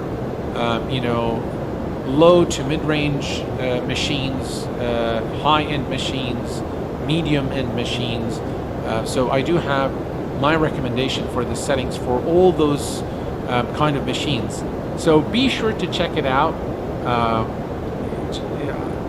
If one of the moderators can find it quickly and post the link, that would be great. Otherwise, just go to YouTube and search for Q8 Pilot xplane 12 settings, and you should be able to get the video.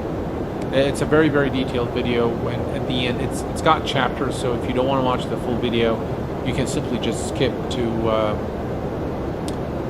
the last bit where I actually give my recommendations for the different settings. Now, it's meant to be a guide, so it's not by any means, what's going to work for you, but it should give you a good starting point. Then, of course, you have to tweak it a little bit just to hit that sweet spot for your machine. That would be my recommendation. All right, let's take a look here at our flight plan real quick and see how we're doing. We are 177 nautical miles from top of descent, so not too long before we begin our descent into Naibai. I hope I'm saying this correctly.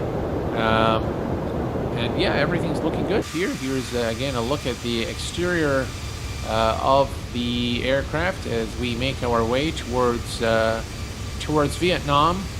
And I love the Cathay Pacific livery. It's just really fantastic. Gotta love it. Look at that.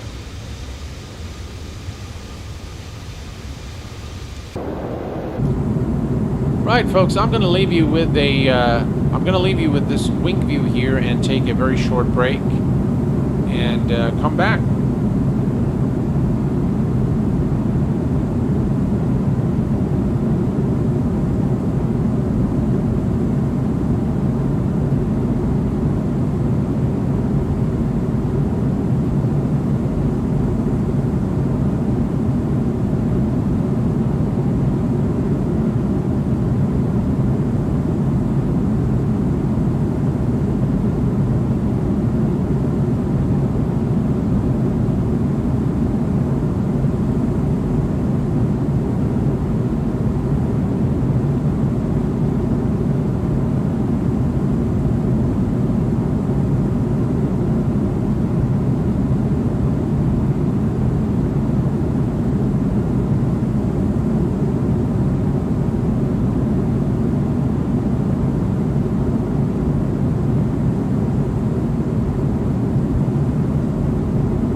And welcome back, guys. Thank you very much, Carl, for putting the link in.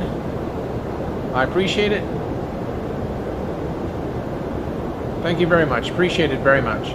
There's one thing, guys, that is worthwhile mentioning if you are running a 4K monitor. By the way, is the sim volume too loud, or is it okay?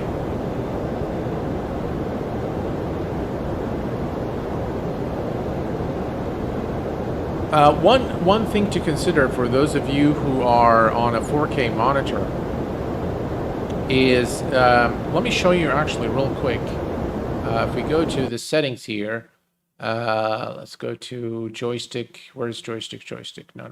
Graphics. All right. So if you are running 4K, I highly recommend that you take this one notch down from Ultra to FSR Super Sampling.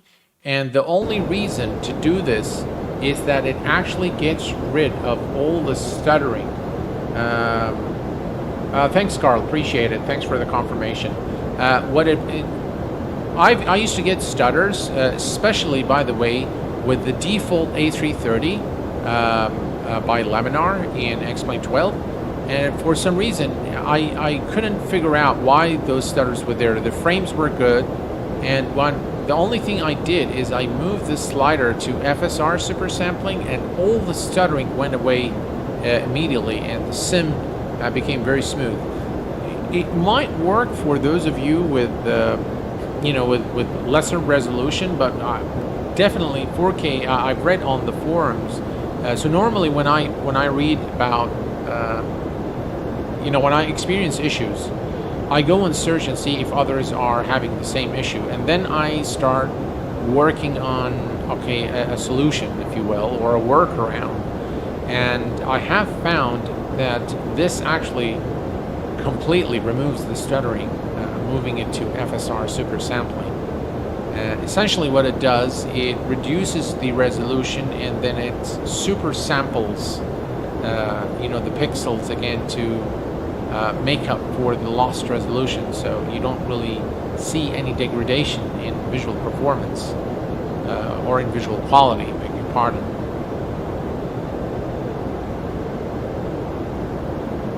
So yeah, almost there at our top of descent. Let's go ahead and take a quick look at our approach into alright, so this is not us for sure.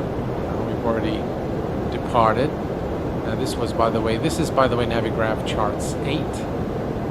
So if we look here, we are here, and that's our destination right there. So what I'm going to do is we are going to expand this a little bit. Let's go to the very end. Runway 11 right is the arrival runway. We're going to click on Noi Bai, and we're going to go to the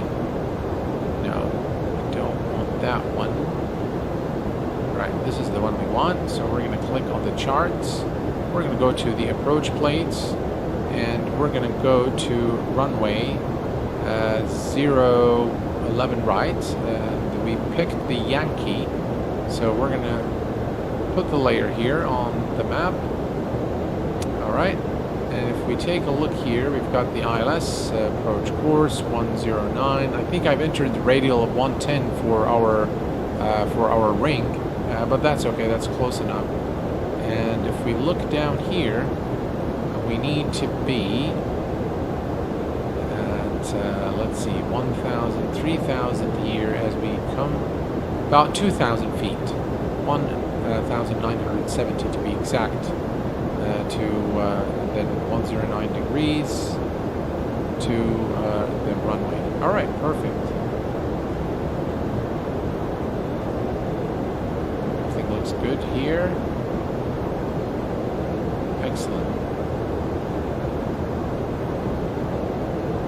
So that's us basically right here.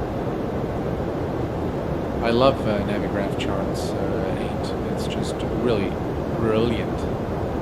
All right, we're good there, so we know we can reset the MCP altitude about 60 nautical miles before top of descent. So we can close this now and put this away as well. Excellent.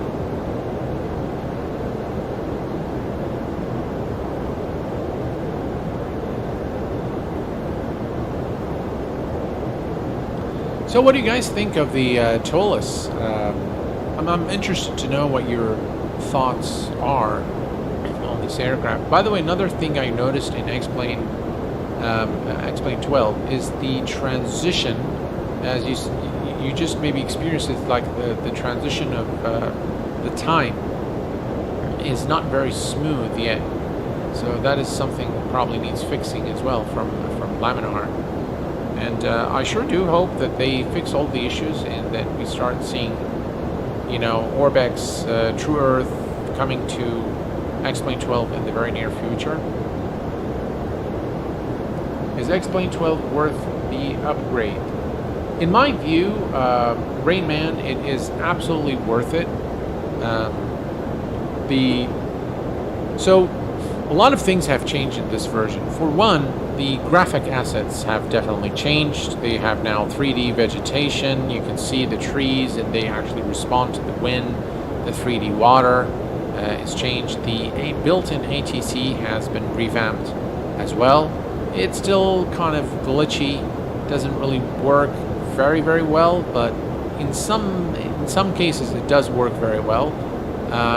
It's just it depends on the situation, I think.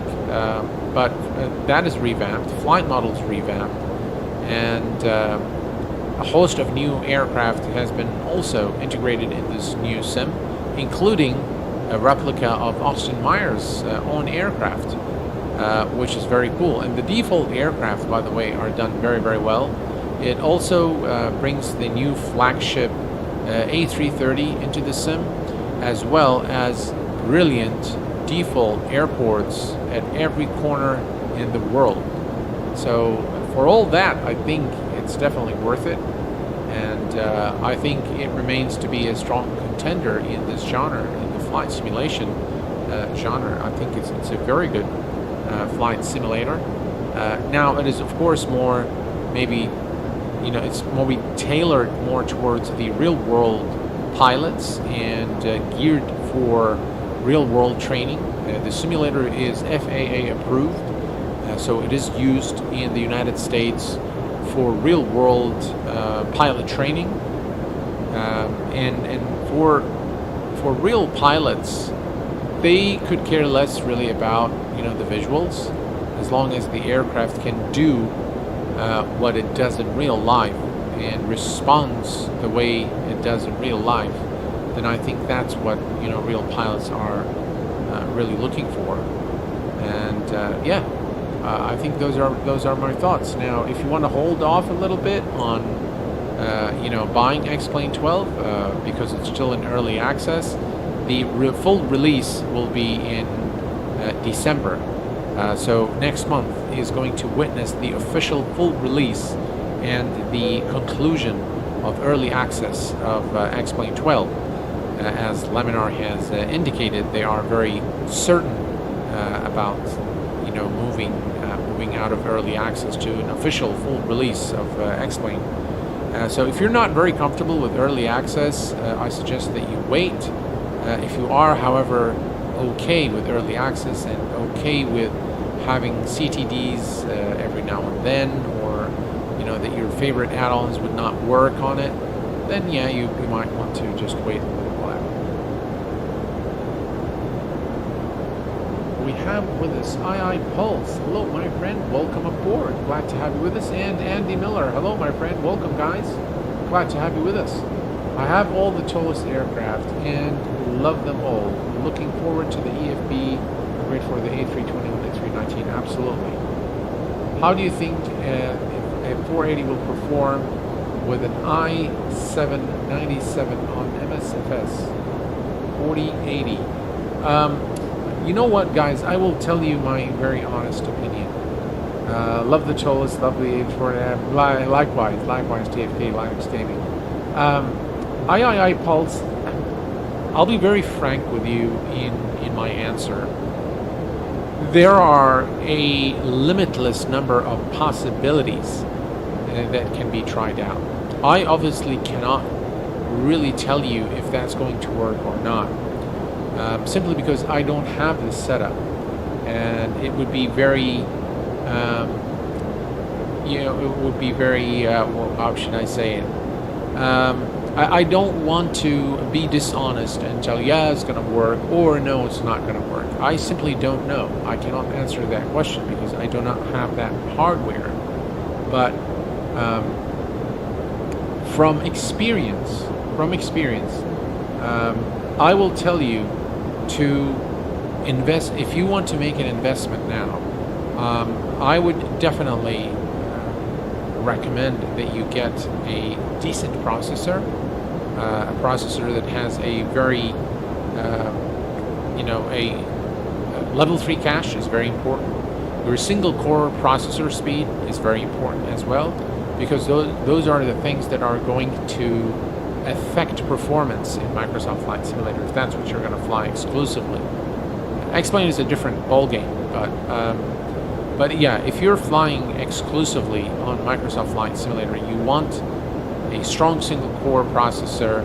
You want a processor that has abundant, level 3 cache. And with the 4080, yes, it is still a very powerful card. It is not like the 4090, but still pretty close in terms of the performance according to the benchmarks. And we have with us today Mr. Nimbus. Hello, my friend. Welcome aboard. Glad to have you with us. And we have a new subscription from Captain Paltry 2007. Welcome aboard, my friend. When using frame generation, does it rely more on the GPU instead of the CPU? Of course, it's all GPU actually. It's nothing.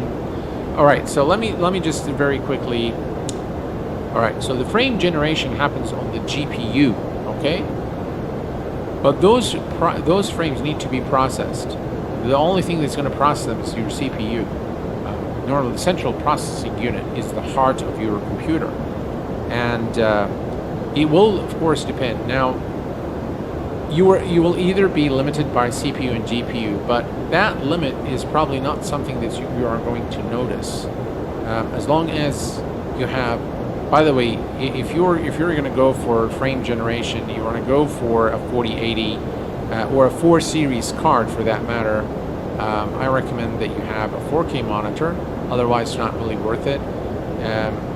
That you have a decent processor, decent cooling as well, to make sure that your GPU is cool. There is actually a version of the 4090 that comes with its own cooler.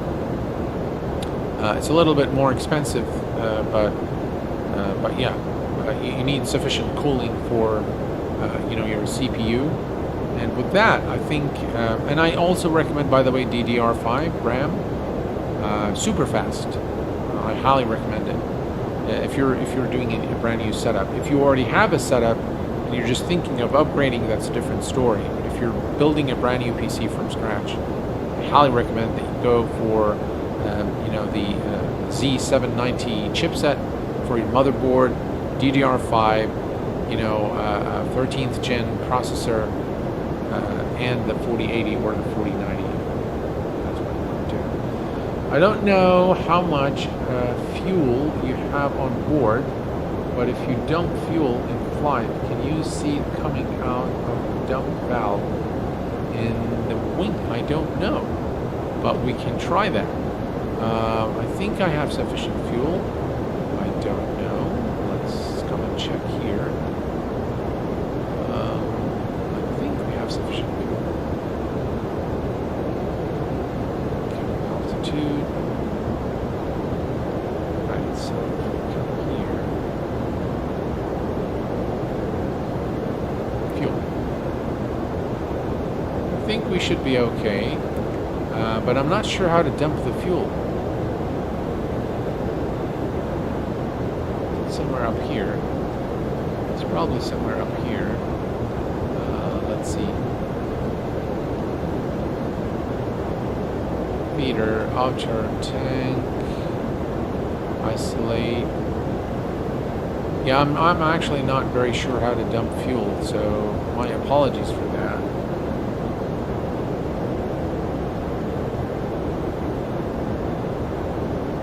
That's a very good card. That is indeed a very good card. Yeah. I'll check on that for you, Boeing Corp. I'll check on that and I'll let you know.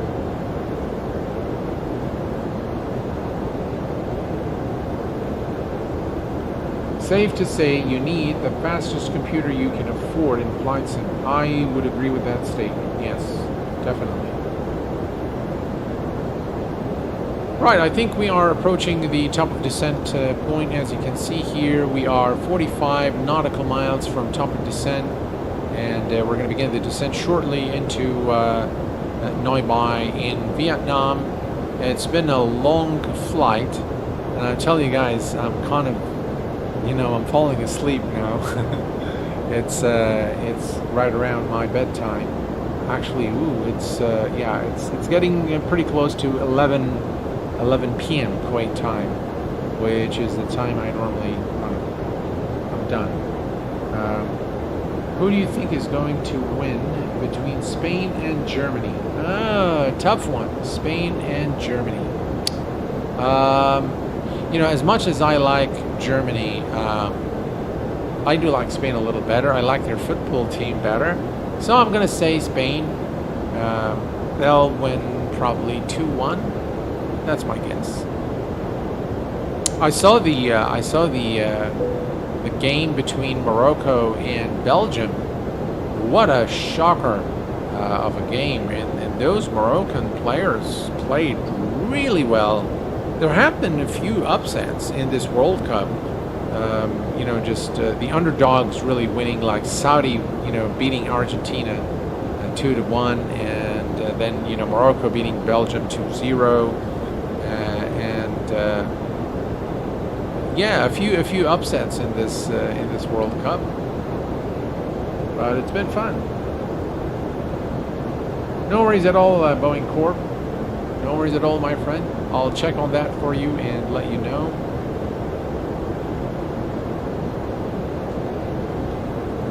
I wonder where's the there's a switch, or there's a series of things that you need to do in order to do the takeoff, standby, beep. Yeah, I might ask B1 for that. I'm sure he would know how to dump fuel.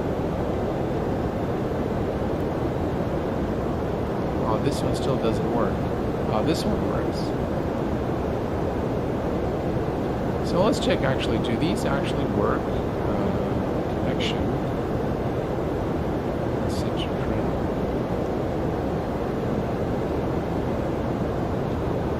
This works. Reports. Let's go to reports.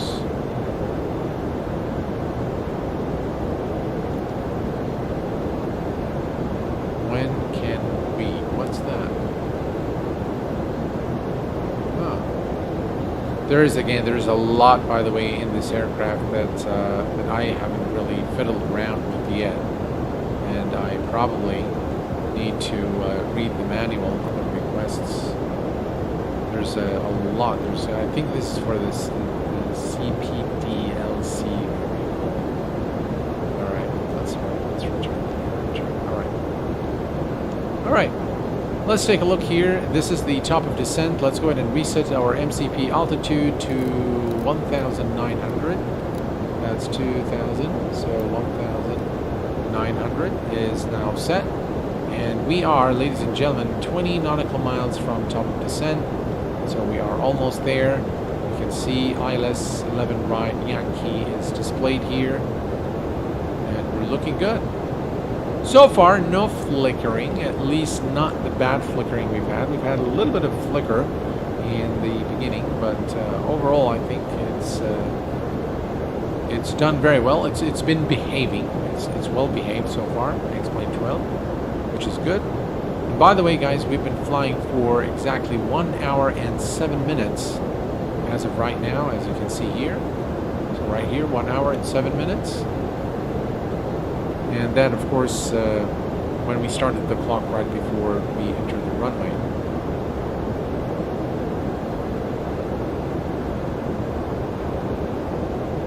Japan over Germany for sure.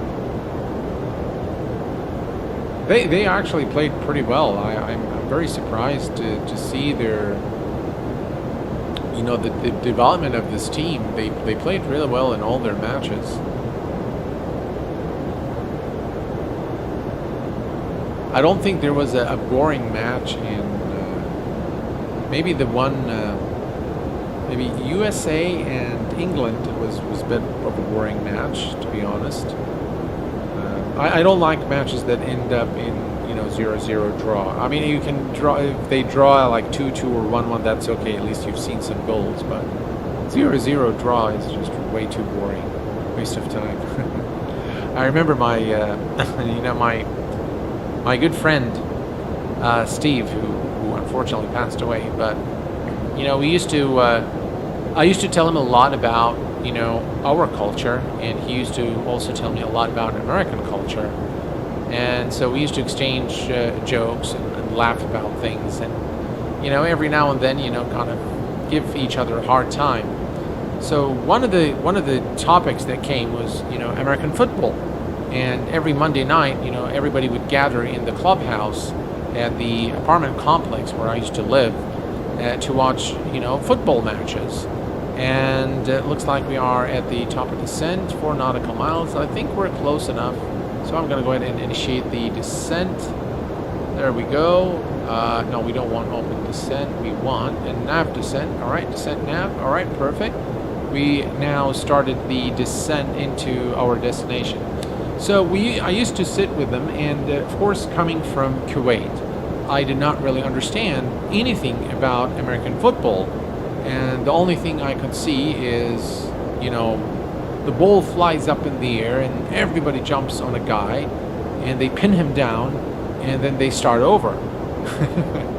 And, you know, I don't mean this in a bad way, but, you know, I honestly didn't understand what the game, you know, what they were doing.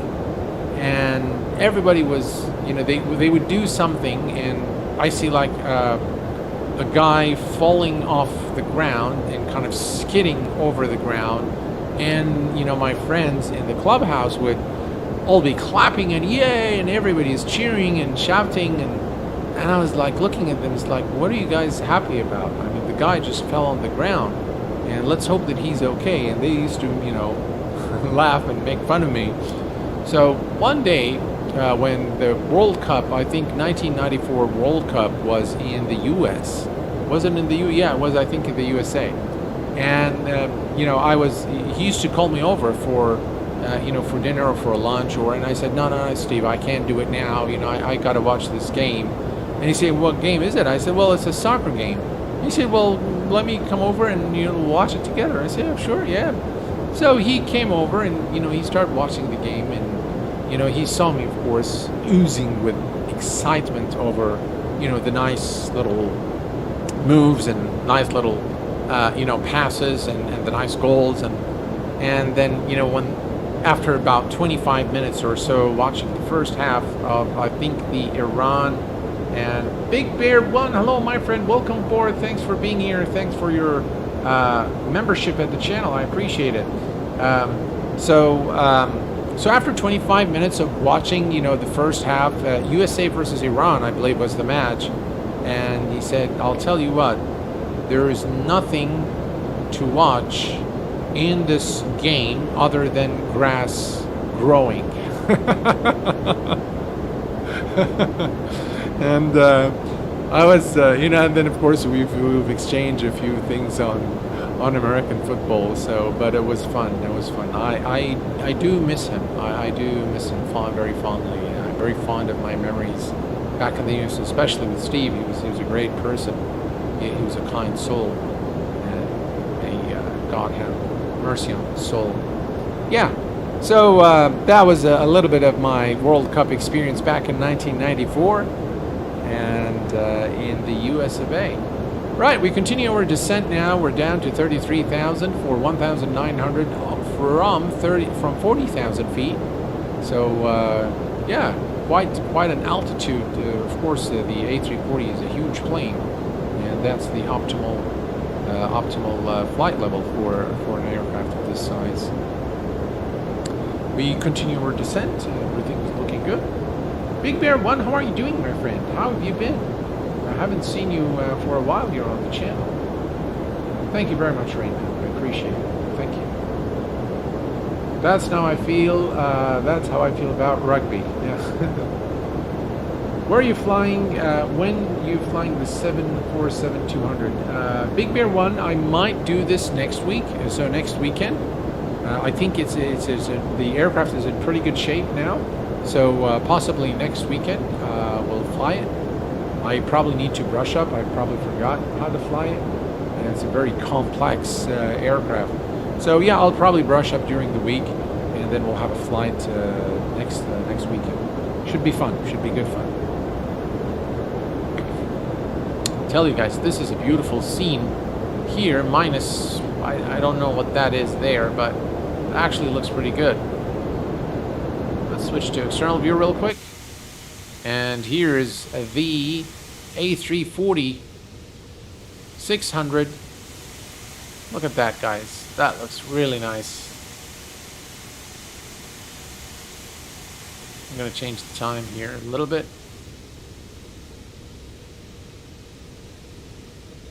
Yeah, that's better.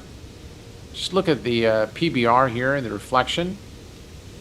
The lights are done very well in this version of X-Plane, without a doubt. The clouds, by the way, still need work, but I don't know what's going on there. Is this like an overcast, or is this a bug? I don't know. William McKnight. Hello, Q8. I always enjoy your videos. Well, thank you very much, sir. I appreciate it. Aviator Kevin HD, you can dump fuel via the jettison arm switch on the upper left side of the fuel panel, close to the IRS switches. Ooh, let's try that. Alright. So these are the switches. And let's see. Where is it? Is it this? Is it here? Arm and active. Looks like this is it. So let's see here. Let's arm and activate. Open. Let's go to the outside. And it doesn't seem like there is any fuel being dumped.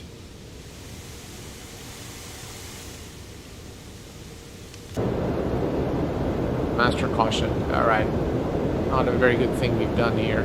So let's turn this off. So it is simulated, without a doubt. And you can see it here as well. But I don't think... Yeah, thank you very much, Aviator Kevin. Appreciate it. But I don't think it's as simulated. Yeah, the clouds have changed. They are now volumetric clouds in X-Plane 12. And easy part picking a new machine to go with my 4090 purchase. Good luck to you, Phil, on your new build. Young can't fly to Ghana, Kuwait. Alright, we'll plan that next time. Kakaku, hello my friend, welcome aboard. Haven't seen you in a while. Do you think the cloud... Yeah, hi Q8, sorry I'm late. No, Matthew, no worries at all, man. No need for apologies. And again, William, thank you very much for your kind words. I appreciate it. Luke, Lucas. Hello, Osama. Any flashing of the clouds? I'm still on XP11. How are the shadows? So many questions. Actually, I think they fixed it. Yeah, I'm getting all these master caution. All right, let's cancel that.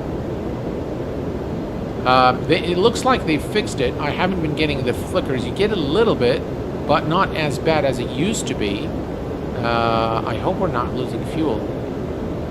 No, it looks like we're good. I think we have sufficient fuel for the rest of our flight. Flight on board, 9,160 kilos of fuel. So we're good. Fuel flow is good. All right, about 50 kg of fuel per minute. Eesh, that's a lot of fuel. Young Cat asks XP12 or MSFS? Both.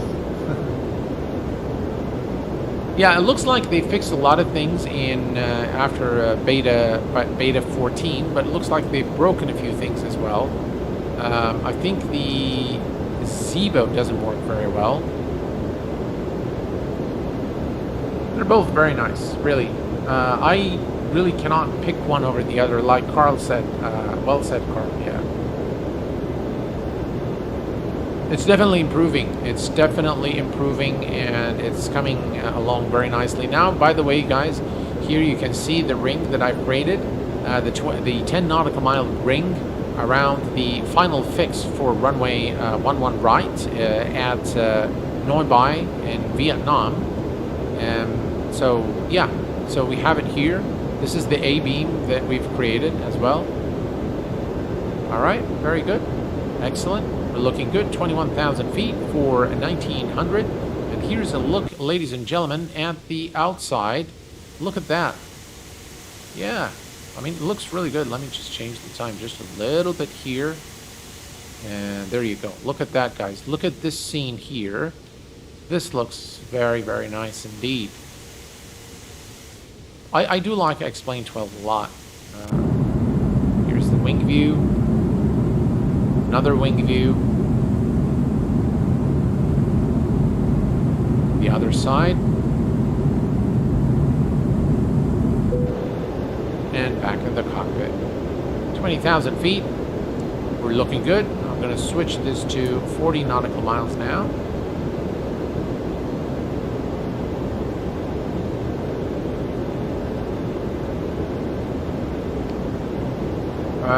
May you do the longest EDDM to Honolulu with Lufthansa. This was in 2011, and the flight took around 14 hours and 40 minutes. Gee! It would be very difficult for me to do that, to be honest. This is what I am reading on the org on the fuel jettison. If any one inner tank has less than 4 tons of fuel, the fuel jettison will stop automatically or not start at all. Oh, okay. Dave, hello, my friend. Welcome aboard. Glad to have you. Good evening to you, sir. I'm doing very well. Thanks for asking, and thank you, sir, for your loyalty and your membership of the channel. I appreciate it very much. Thank you. Aviator Kevin, I'm not sure that I will be able to do a flight that long. 14 hours is a very long time, so I'm not sure that I'm able to do it, simply because I just don't have the time, really, to do it. So it will be very difficult. 1 hour and 20 minutes in the flight so far. We're doing good. So far, no flickering, so I'm pretty happy about that. And yeah, we continue our descent now, folks, to 1,900 feet. We're almost there, and I can't wait to land this beast. Yeah, I tell you guys, I'm kind of feeling sleepy now. It's definitely past my bedtime. I didn't realize actually that this flight was this long. Normally, when I plan the flights, I plan something like an hour, 45 minutes. But this one is actually 2 hours. And I didn't realize this until I actually did the flight plan today. I figured that it shouldn't be very far. There is, by the way, a slight flickering. I can see it, but it's not very bad. So far we're good. Right, looks like there is the first restriction at 16,000 feet. And the aircraft is definitely decelerating now. And we're looking good. I'm going to help the aircraft with reducing speed. I'm going to extend the speed brakes, let the aircraft decelerate a bit quicker. Alright, that's good. Track the flaps, speed brakes. Now we're looking good.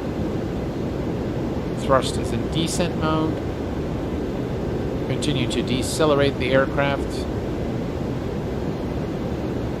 And all is looking good. Perfect. Thanks for flying in East Asia. Interesting route choice for an A340. Yeah, Pip, you're most welcome. It's definitely a lot of fun. family life wouldn't allow me to do the 14-hour flight. Yeah, I can't, without a doubt. But yeah, I think they've done some decent changes in this version, without a doubt. And I love the if you guys have xplane 12, just load up any of the default aircraft, the Cessna or one of the default aircrafts. Just load them at Lima 52 and look at the beautiful graphics there. Default scenery. They've just done a really good job. Why is the aircraft just reducing speed like that?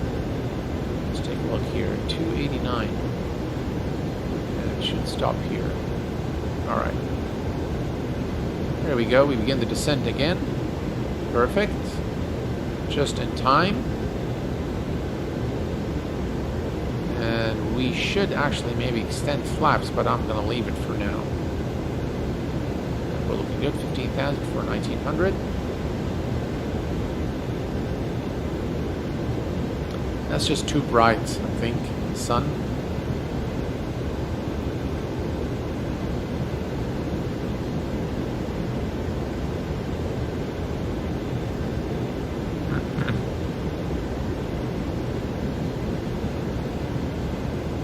I agree with you there, Niels. Yeah, the clouds definitely need a powerful machine to run smoothly. That's without a doubt.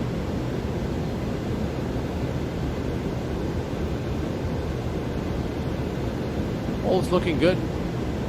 I'm not sure why on the Toliss you can see this. The M.2 seems blurred. I'm not sure why.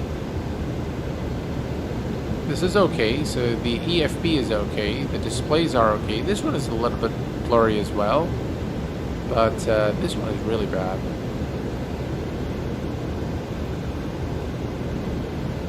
Right, we're looking good.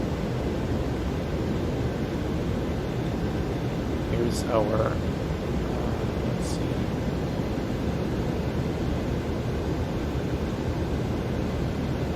No, we can't zoom. I think this is the turn, 25 nautical miles, and then we turn this way. Okay, cool deal.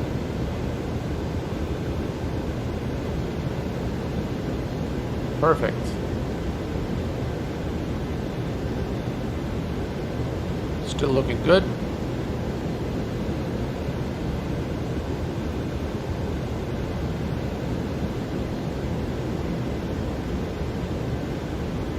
We're descending at about 1,000 feet per minute. I'm going to go ahead and turn on the landing system now. So on both sides. Excellent.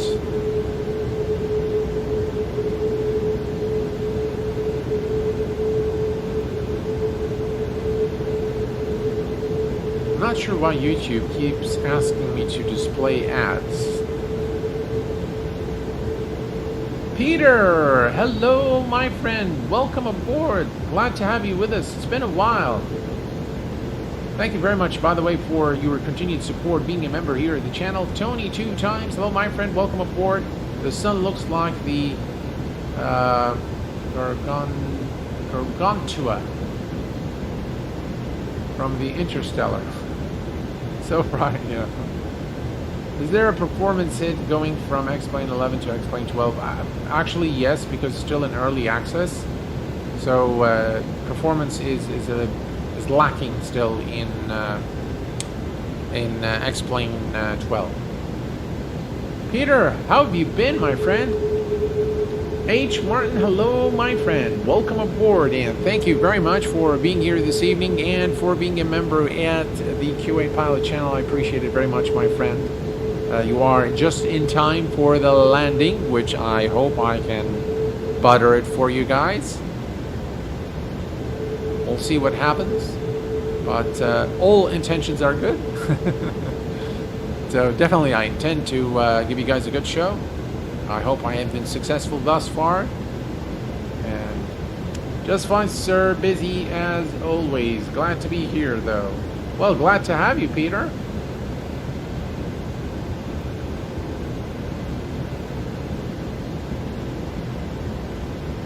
Clouds are looking nice. Yeah, the clouds are definitely looking nice.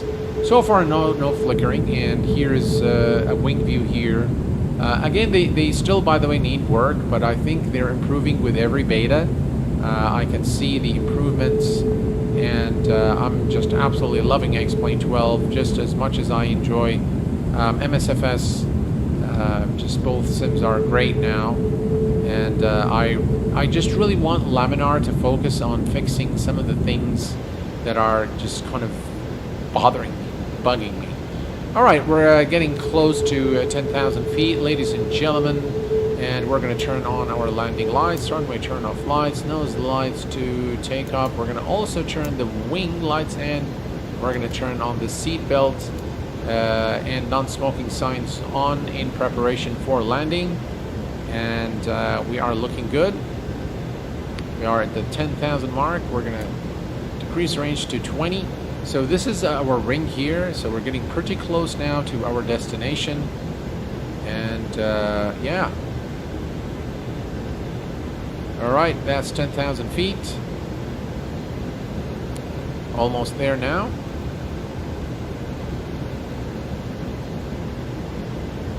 And we actually can, actually go to flaps 1.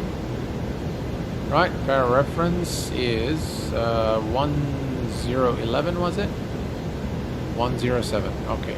QNH is 107, or you can look at the electronic flight bag as well, it's there, so 107. So let's set that, 107 is set, and we're going to do it on the first officer's side as well.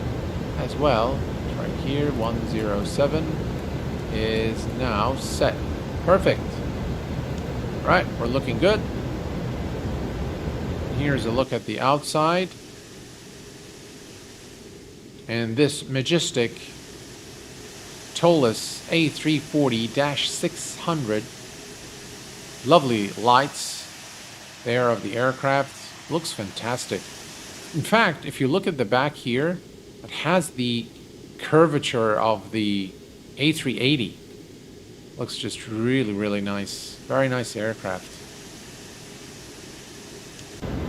Alright, so for the landing, we said, I think we selected number 2. So the auto brake is now set to number 2. And what else here? Everything looks good here. Everything looks good there. And all our lights are configured, fasten seatbelt, non-smoking signs are on, and we are almost there now, folks. Very beautiful sky colors as we approach Vietnam. The default mesh isn't that bad.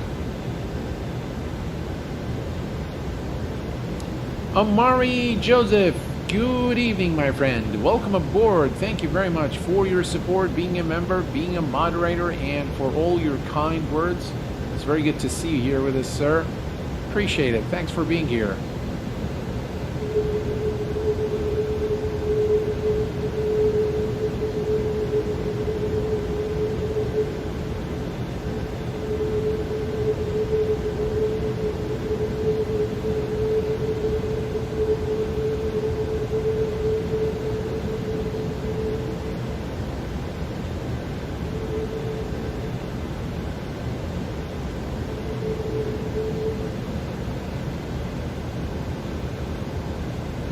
And we have with us Edwin Lee. Hello, Edwin. Have any builds abandoned xplane 12? They seem to have put all their efforts into MSFS. No, they haven't. They made an announcement that they will be bringing the A300 to xplane 12. So they haven't abandoned it, no. Right, at this point, guys, I'm going to go ahead and go for flaps 1, speed check flaps 1. And yeah, we're looking good. 6,000 feet. And we continue our descent now. We're actually pretty close now to our destination.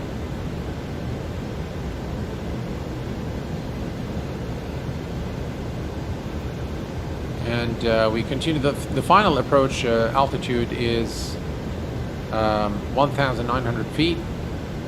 And we're looking good.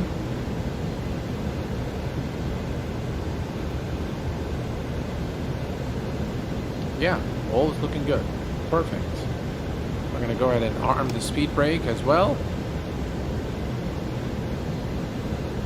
1 hour and 33 minutes so far, and TFK Linux Gaming came in with a 22 euros super chat. Thank you for staying up late for us. Well, TFK Linux Gaming, thank you very much, sir, for your kindness. That is very kind of you, sir. Thank you very much. I appreciate it very much. Thank you. Rafal, love the engine whistles. When I was working near Heathrow, I couldn't focus on my job on the A340 or 777 we're approaching, and I love the roaring whistle sound. Absolutely. Brian, hello, my friend. Welcome. Work completed, and you a monster build, and I'm on the fence on where to get next XP12 or MSFS. I've been using XP11 for years and spent thousands. Should I stay or should I go to MSFS? Well, get them both. Yeah, get them both. Now that is a nice looking scene there. Alright, so we are now approaching our destination. I'm kind of got a little carried away there with the chat. Alright, let's go ahead and engage the approach there. And we can see the glide slope and the localizer needles now moving where they should.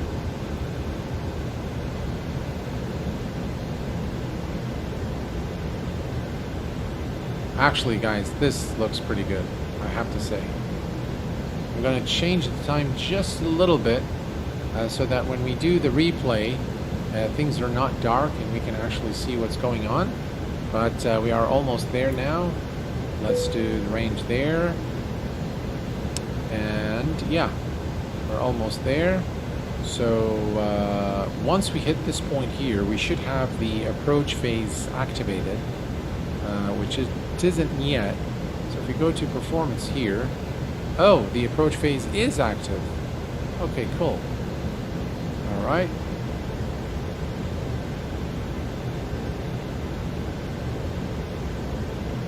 Excellent.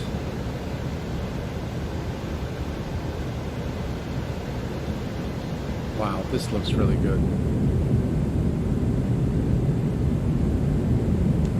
I mean, the clouds far in the distance there don't look very good, I have to say. But the closer here, the clouds closer to us are actually pretty good.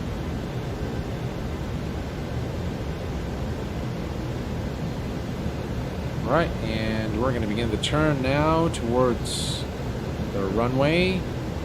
We are at 1,900 feet, which is the initial approach altitude. I love it when the A340 turns, and it looks like visibility is going to be an issue, but so far so good.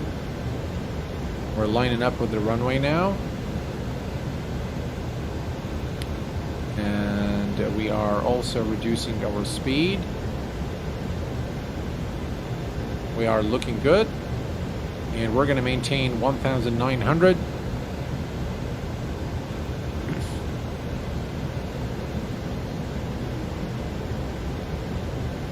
All right, at this point we're going to do speed check flaps 2. All right, here we go. You can see the glide slope needle now started moving.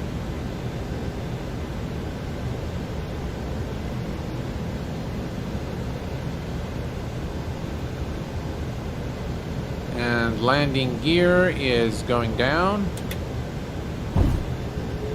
Speed check, laps 3.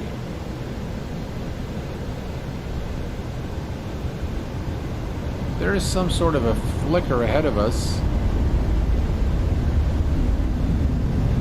Speed check, and flaps full.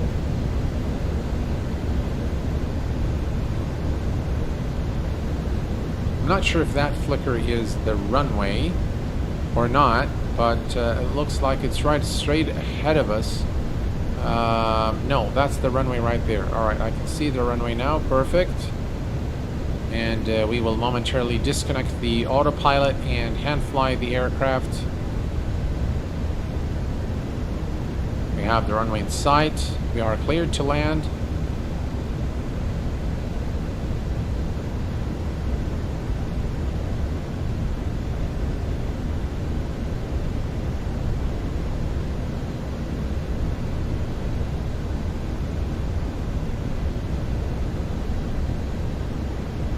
Looking good.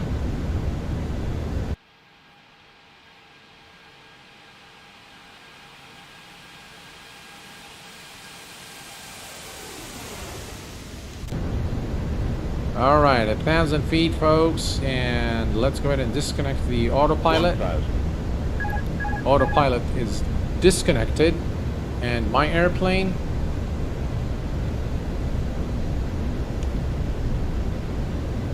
set my view correctly here.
Retard, 10, retard.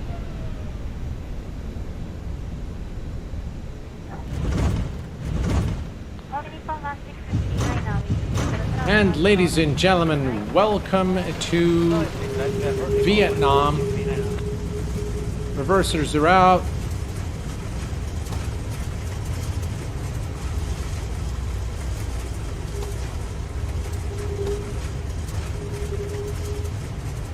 And we have made it safely. What do you guys think?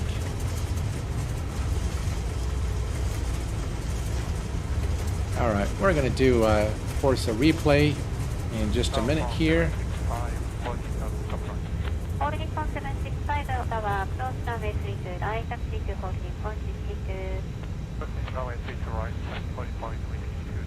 All right, here's the terminal.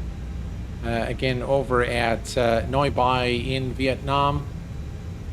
Wow, that was really a brilliant approach. I really enjoyed that landing after this long flight. I was about to, by the way, I was starting to lose concentration because I'm very sleepy. So yeah, speaking of pilot fatigue, I was experiencing that for sure. Right, here we go. All right. Now, hopefully, hopefully we don't get any crashes or anything like that. So before we turn off the engines, let's go ahead and do the replay. We'll go flight and toggle replay mode. And let's see here. All right, so far so good. Let's bring it closer. There we go. That's the runway. Play. All right, let's take a look here. Just look how beautiful this aircraft looks. The wing view is wow. Here's the tower view. And ladies and gentlemen, look at that beautiful aircraft coming to land. It's a tower view there.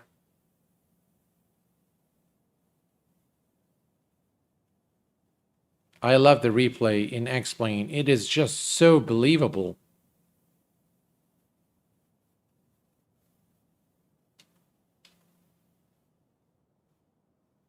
We'll do a few replays today for you guys. Absolutely gorgeous.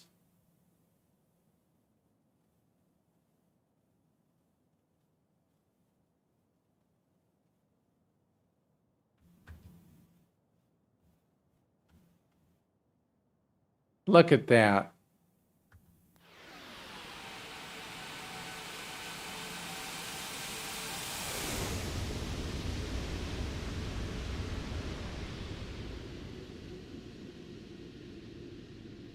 Woo, beautiful. 67 November Hotel, Trident Charlie 6 window 22008. Trident Charlie 67 November Hotel. That was just brilliant, guys. I absolutely love it. All right, let's do it one more time. And maybe this time we'll do it closer to the runway. All right, here we go.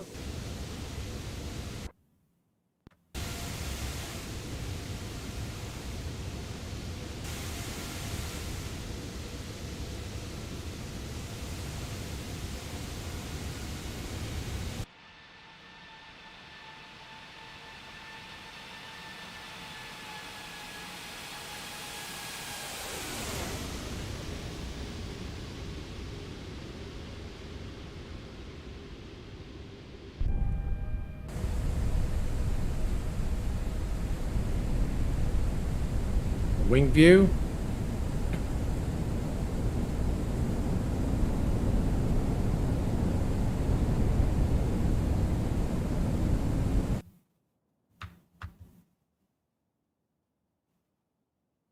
Let's do this one more time. Look at that.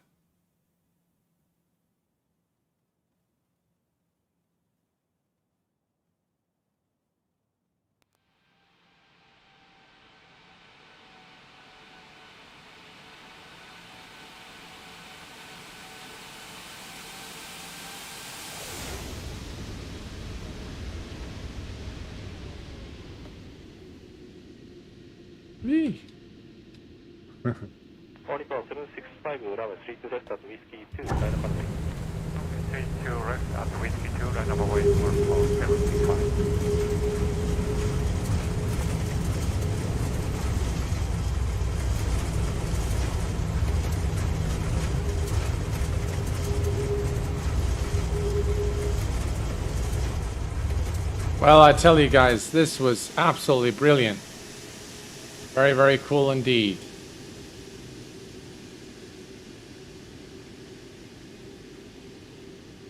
Well, the landing rate, we can get it here, was minus 142. So that was a buttery landing for you guys. I hope that you've enjoyed it. And thank you very much, guys, for being here this evening.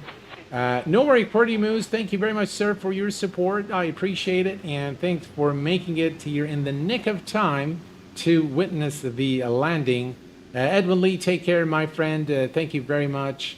And I want to thank you all, guys, for being here this Sunday evening with me today. And this was definitely a wonderful flight from Hong Kong to Vietnam. I thoroughly enjoyed being with you. And you guys definitely kept me entertained as much as I entertained you, because I was literally falling asleep during the stream. So thank you very much once more for everything, guys. It's been fun. And until next time, please take care of yourselves and each other. And I will see you all very soon. Take care, stay safe, and good night.